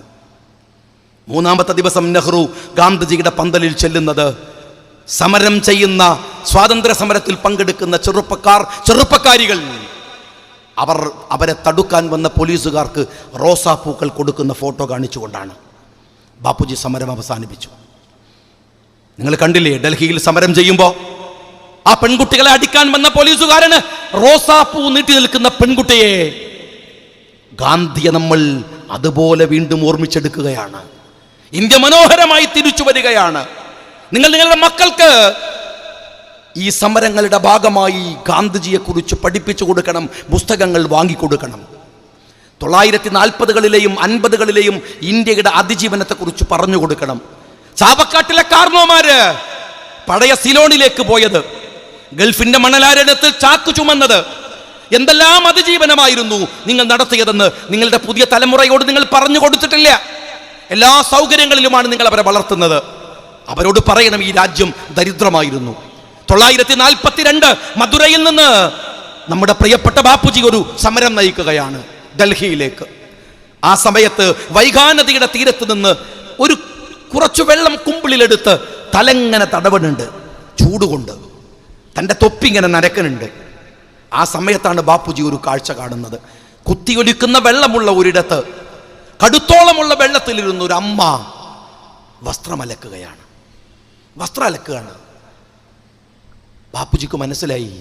ആദ്യം ആലോചിച്ചു, അപകടമല്ലേ അവർ ചെയ്യുന്നത്. പിന്നെ മനസ്സിലായത്, ആ അലക്കിയെടുക്കുന്ന വസ്ത്രം എടുത്തിട്ട് വേണം ആ സ്ത്രീക്ക് അവരുടെ നഗ്നത മറക്കാൻ. കടുത്തൊപ്പമുള്ള വെള്ളത്തിലാണ് അവരവരുടെ നഗ്നത മറച്ചു വെച്ചിരിക്കുന്നത്. ബാപ്പുജി പാവമായിരുന്നു, ഹൃദയാലുവായിരുന്നു. തൻ്റെ മേൽക്കോട്ടടിച്ച് ബാപ്പുജി അവർക്ക് എറിഞ്ഞുകൊടുത്ത്, വെള്ളത്തിലിട്ട് തേവി കൊടുത്ത് അവരത് വാങ്ങി ബാപ്പുജിയുടെ മുമ്പിൽ നമസ്കരിച്ചു നിൽക്കുന്നത് കാണാതെ ആ മനുഷ്യൻ തിരിച്ചു പോകുമ്പോൾ എടുക്കുന്ന ഒരു പ്രതിജ്ഞയുണ്ട്. ചെറുപ്പക്കാരെ, എന്താണെന്നറിയുമോ? ഇന്ത്യ രാജ്യത്തിലെ മുഴുവൻ ജനങ്ങൾക്കും ഉടുതുണിക്ക് മറുതുണി ഉണ്ടാവുന്നത് വരെ ഞാനിനി ഒറ്റ വസ്ത്രം മാത്രമേ ധരിക്കൂ. ഗാന്ധിജിയുടെ ഫോട്ടോ കണ്ടിട്ടില്ലേ നിങ്ങൾ? 1948 ജനുവരി 30 നാഥുറാം വിനായക് ഗോഡ്സെ എന്ന് പറയുന്ന തെമ്മാടി ആ മനുഷ്യന്റെ എല്ലിച്ച ശരീരത്തിലേക്ക് വെടിയുണ്ടകൾ ഉതിർത്ത് അത് പിടഞ്ഞു മരിക്കുമ്പോഴും ആ ദേഹത്തൊറ്റ വസ്ത്രമായിരുന്നു.